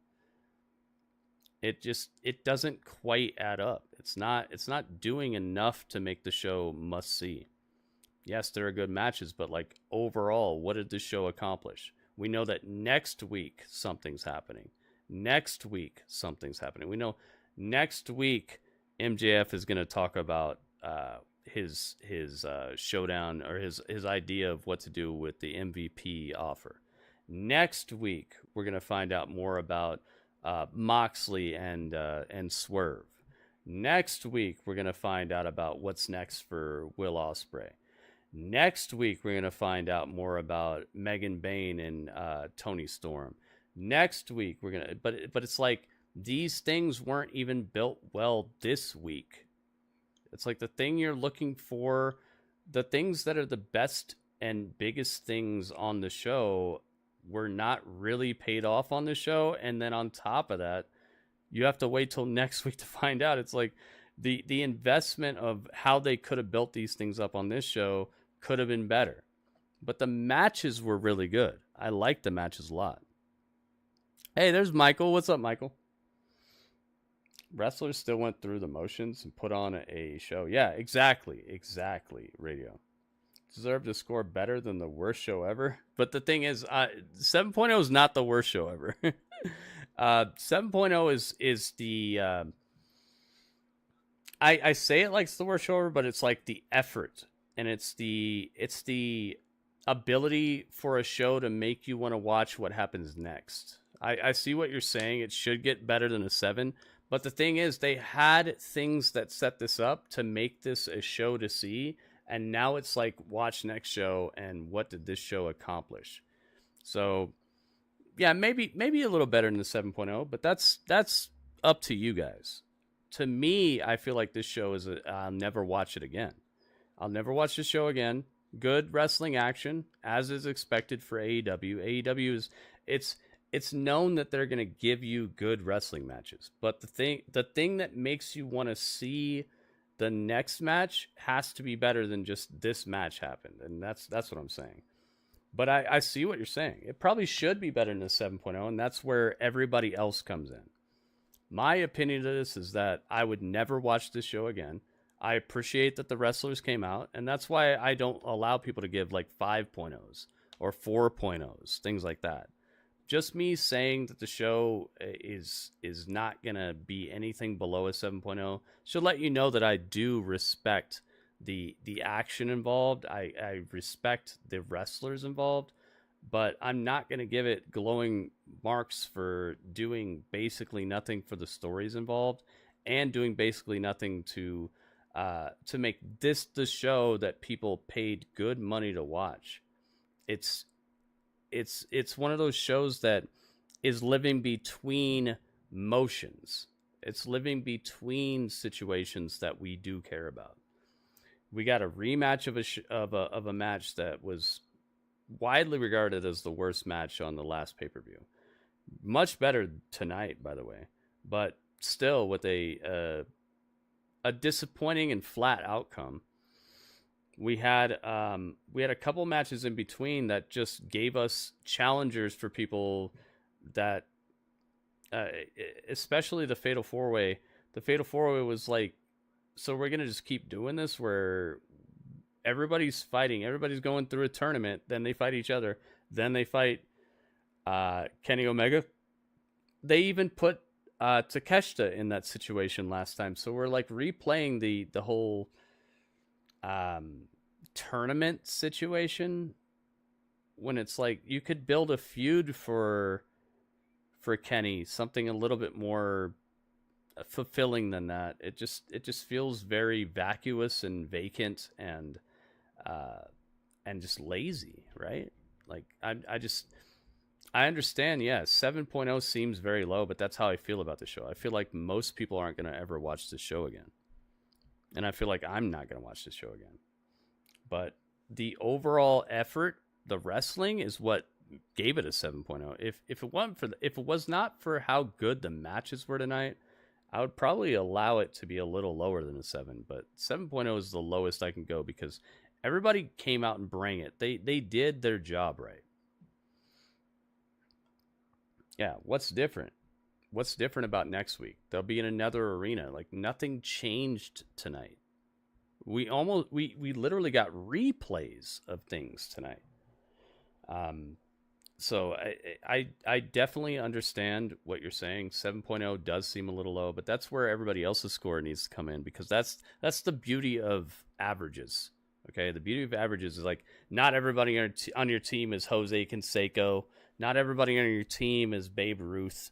Not everybody's gonna knock a home run, but but it's about the average. It's about how we come together to create a winning team, how we come together to create an actual look at how good the show was. Okay, that's why the averages matter. That's why I'm taking everybody's opinions, because I know that my opinion might be a little low, but I do think somebody who said that this is the best show ever, 8.4, or the greatest show it could have been, they might be a little high. You know, that's what the beauty of the averages are. That's why the Chicago Bulls won all those championships. It's not because everybody on the team was Michael Jordan.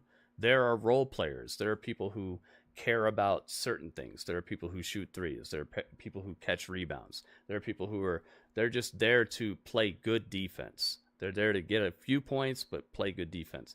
There are people who are Michael Jordan. There are people who are Scottie Pippen. You know, there are people who are, they fill a certain role, and that's why it makes a good team, and that's why this is Grapple Chat. That's why this is an average of our scores. So yeah, my score might be low, but then you got people who are giving it 8.4s too. So overall, it's going to balance out. What I thought about this show is that this is going to be a highly a show that will not be talked about for years to come. It's a show that the action outweighed the storytelling, and that not much was pushed forward, to the point where I feel like this is a highly missable show, where if you didn't see it, all you missed was just wrestling. All you missed was just action, and wrestling from people that you already know are good wrestlers. So it's not really proving anything brand new. The only person who maybe benefited from this show, there's two people. It's probably Billie Starkz maybe got a little bit of boost, and Mark Davis. Mark Davis looked a little better on this show than like recent history. But outside of that, like, is that enough for a show to become classic or become like must see? To me, not. But that's why other people's opinions and things come into play, and that's why I love doing this show, because it lets me know that I'm a little outside the box. I'm a little below what you guys think. But then there's people above that too. So the average makes it fun. The average makes it happen, and that's why I love doing this. That's why I think this show is awesome and very necessary, because it's probably going to help some people to become more grounded in like where it was at. Maybe somewhere around a 7.6, 7.5 would probably be very understandable for the show. But in my heart, I'm just like, nah, man, I'm not watching this again. Yeah, Speedball. But he's the brand newest, hottest thing on the market, so of course they're going to give him a little bit of shine. Hopefully that'll continue, though, because the guy is awesome. But overall, I hope you guys understood. I hope you guys liked it. I hope you guys understood that the whole entire thought process behind Grapple Chat is to get the highest, the lowest, and see where the medium spot is. They're the best team in the NBA. Exactly. They were the best team, but it's because they had team players. They had people who knew that it wasn't their job to shoot the three. It wasn't their job. It wasn't their job to get the rebound. It wasn't their job to be Michael Jordan. But everybody filled the role, and their average together was higher than any other team, so they won. That's what I'm doing here. I want the average to be what shines through. That's why I don't just go, I say 7.0, so no point. You know? So I hope everyone is seeing what I'm talking about. This show is banking on the fact that there's going to be more than one person giving a score, and that my score only counts for one score. If you guys think it's a 7.9 and 9 people give it a 7.9 and I give it a 7.0, it's going to get a 7.9. You know, there's nothing, 7.8 maybe. Yeah, 7.8. But still, like, I can't destroy the score enough, and I can't uplift the score enough to just completely change the average to where it's going to, it might be on the baseline. It might be right between getting a point or half a point, but I'm never going to be able to do enough to make it not get a point or make it get a full point if the show was good or horrible, you know?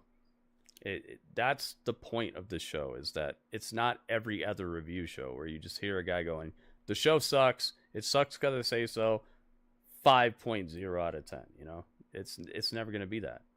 And that's the dream for this, and that's why I hope you guys realize this is the best wrestling review show, because if this was anybody else's show, all you'd hear is Dynamite was subpar, don't watch it. Now you're hearing Dynamite got a half a point. It was presentable, good matches, okay storytelling, and you should probably watch it for yourself because it got a 7.73. It almost got a full point. You see what I'm saying? Like, now the show is telling you you should check it out. It's a show that's worth watching. It's a show that like almost hit the full point type of barrier. So it's not just about my opinion anymore. It's all of us. That's what I love about this show, and that's what I hope we continue doing. And that's you're so right, Radio. Now they're a little bit below, but it's because they're overall average. It's because the people on the team are not producing. If everybody on the team was producing at the level of the Bulls like they used to, they'd probably be a lot better off, right? If there were people who were producing at each part of the game that matters on the outcome, then they'd be doing a lot better. But there's probably people who are underwhelming from the three. There are probably people underwhelming when it comes to like a distraction type of Scottie Pippen type of silent assassin guy who's going to score 24 points a game and you didn't even realize he scored. People like Michael Jordan who are going to draw most of the defense and be able to create offense for other people on the team. People like Dennis Rodman who only care about catching rebounds and maybe scoring here or there and creating a nightmare on defense, creating a nightmare on offense. Like, if you had people like that on the Bulls right now, they'd probably be doing a lot better. And that's what this particular chat is about. Gravel Chat is about everyone bringing their own view of what is important to wrestling, and then us finding the average between that, because there are people in here who care only about wrestling. There are people who care only about storytelling. There are people in the middle. There are people who care about pageantry. There are people who care about superstar status. There are people who care about indie-rific wrestlers getting shine. There are people who care about different things that are going to affect their scores, and then we put all those scores together and we find that average, and that's the sweet spot. That is where we all got a piece. We all got to matter for the outcome, and then we win the championship together. When we get that outcome, when we get that final score, that's us winning the championship, because we didn't just listen to one guy's opinion about wrestling tonight. We got 12 people's opinion about wrestling. So we win. We're the best wrestling review show on the planet, because it's not just about one guy's opinion about, oh, this promo sucked, or oh, this match sucked. It's how we all look at wrestling separately with different ingredients and spices and flavors and backgrounds and influences and eras that we loved and certain types of wrestling that we loved. And it all comes together into this stew, and that stew is the bottom line. And the bottom line is 7.73. The show was almost a full point, but it just lacked a little bit. Just a little below a full point, so they got half a point. We won the championship because we all brought the elements together. We all brought our best to the show to tell exactly why we are right, exactly why what we thought at the end of the show is what the show did, what the show brought to us. We didn't make this up. We watched the show. That's what's up. Problems is they are far from the Bulls. Yo, Beanaline, what's up? How are things in the civilized world? Yo, Kelly, welcome back. Oh, you got your power back? Nice, man. Oh, is your power back or no? You said your power has been off. So are you on, like, auxiliary or something? Made the Attitude Era so good is because everyone on the show was trying to outshine the last match. That's true. That's really true. We've seen it. We've absolutely seen it. We've seen it with WCW. WCW, every match is trying to be the best match on the card. Everyone's trying to shine. And then on top of that, they have intriguing stories and characters driving the show forward with the baseline. This is what the Russo brothers have been saying about the MCU. They said the MCU is lacking right now because they don't have that like that through line that they used to, that main storyline that people can lock onto. There's all kinds of this weird outside the box stuff happening right now, and that's what's happening. So the Russo brothers are back to kind of like give it that solid through line to where people can lock on to the story again, instead of having to watch 100 Disney Plus shows and episodes to find out like what story it is, and it doesn't matter. Will it matter? That's kind of what they're up to. So that's another thing that really makes sense there. You got to get back to that main baseline. So I'm glad to hear that from the Russo brothers. They're here to like reestablish that main storyline that we can all lock onto again and know, because they've been doing that in the past, but they've kind of branched out a little too much with too many shows and too many branches to the tree. But thank you guys. Get on over to my Twitch channel. It's twitch.tv/Gritty Urban Saga. I spent enough time trying to explain to you guys what should be very, very apparent is that we're trying to put together a cohesive environment where we all get to put our opinion in, and it affects the outcome, but we get like a good, firm average out of these things. Twitch.tv/Gritty Urban Saga. Everybody on YouTube, thank you so much. And thank you everybody who left a thumbs up on the YouTube. If you've not already left a thumbs up on the YouTube, this goes for you guys in the Twitch chat as well. Please get to my YouTube channel and leave a thumbs up, guys. Please get to the YouTube channel, leave a thumbs up. We should already be at like 40 thumbs up by now. If everybody on YouTube who hung out for even a bit, and everybody on Twitch who's hung out for a bit would leave a like, we'd already be above 40, man. We would have broke the goal tonight. So please get on over there, guys. Check it out. Everybody who is available to click this link, click on twitch.tv/Gritty Urban Saga. Get on over here and hang out with us. We're about to check out Evolve in its entirety. I will see you there. Everybody who's already on Twitch, please stick around because we're not done yet. But that was the chat.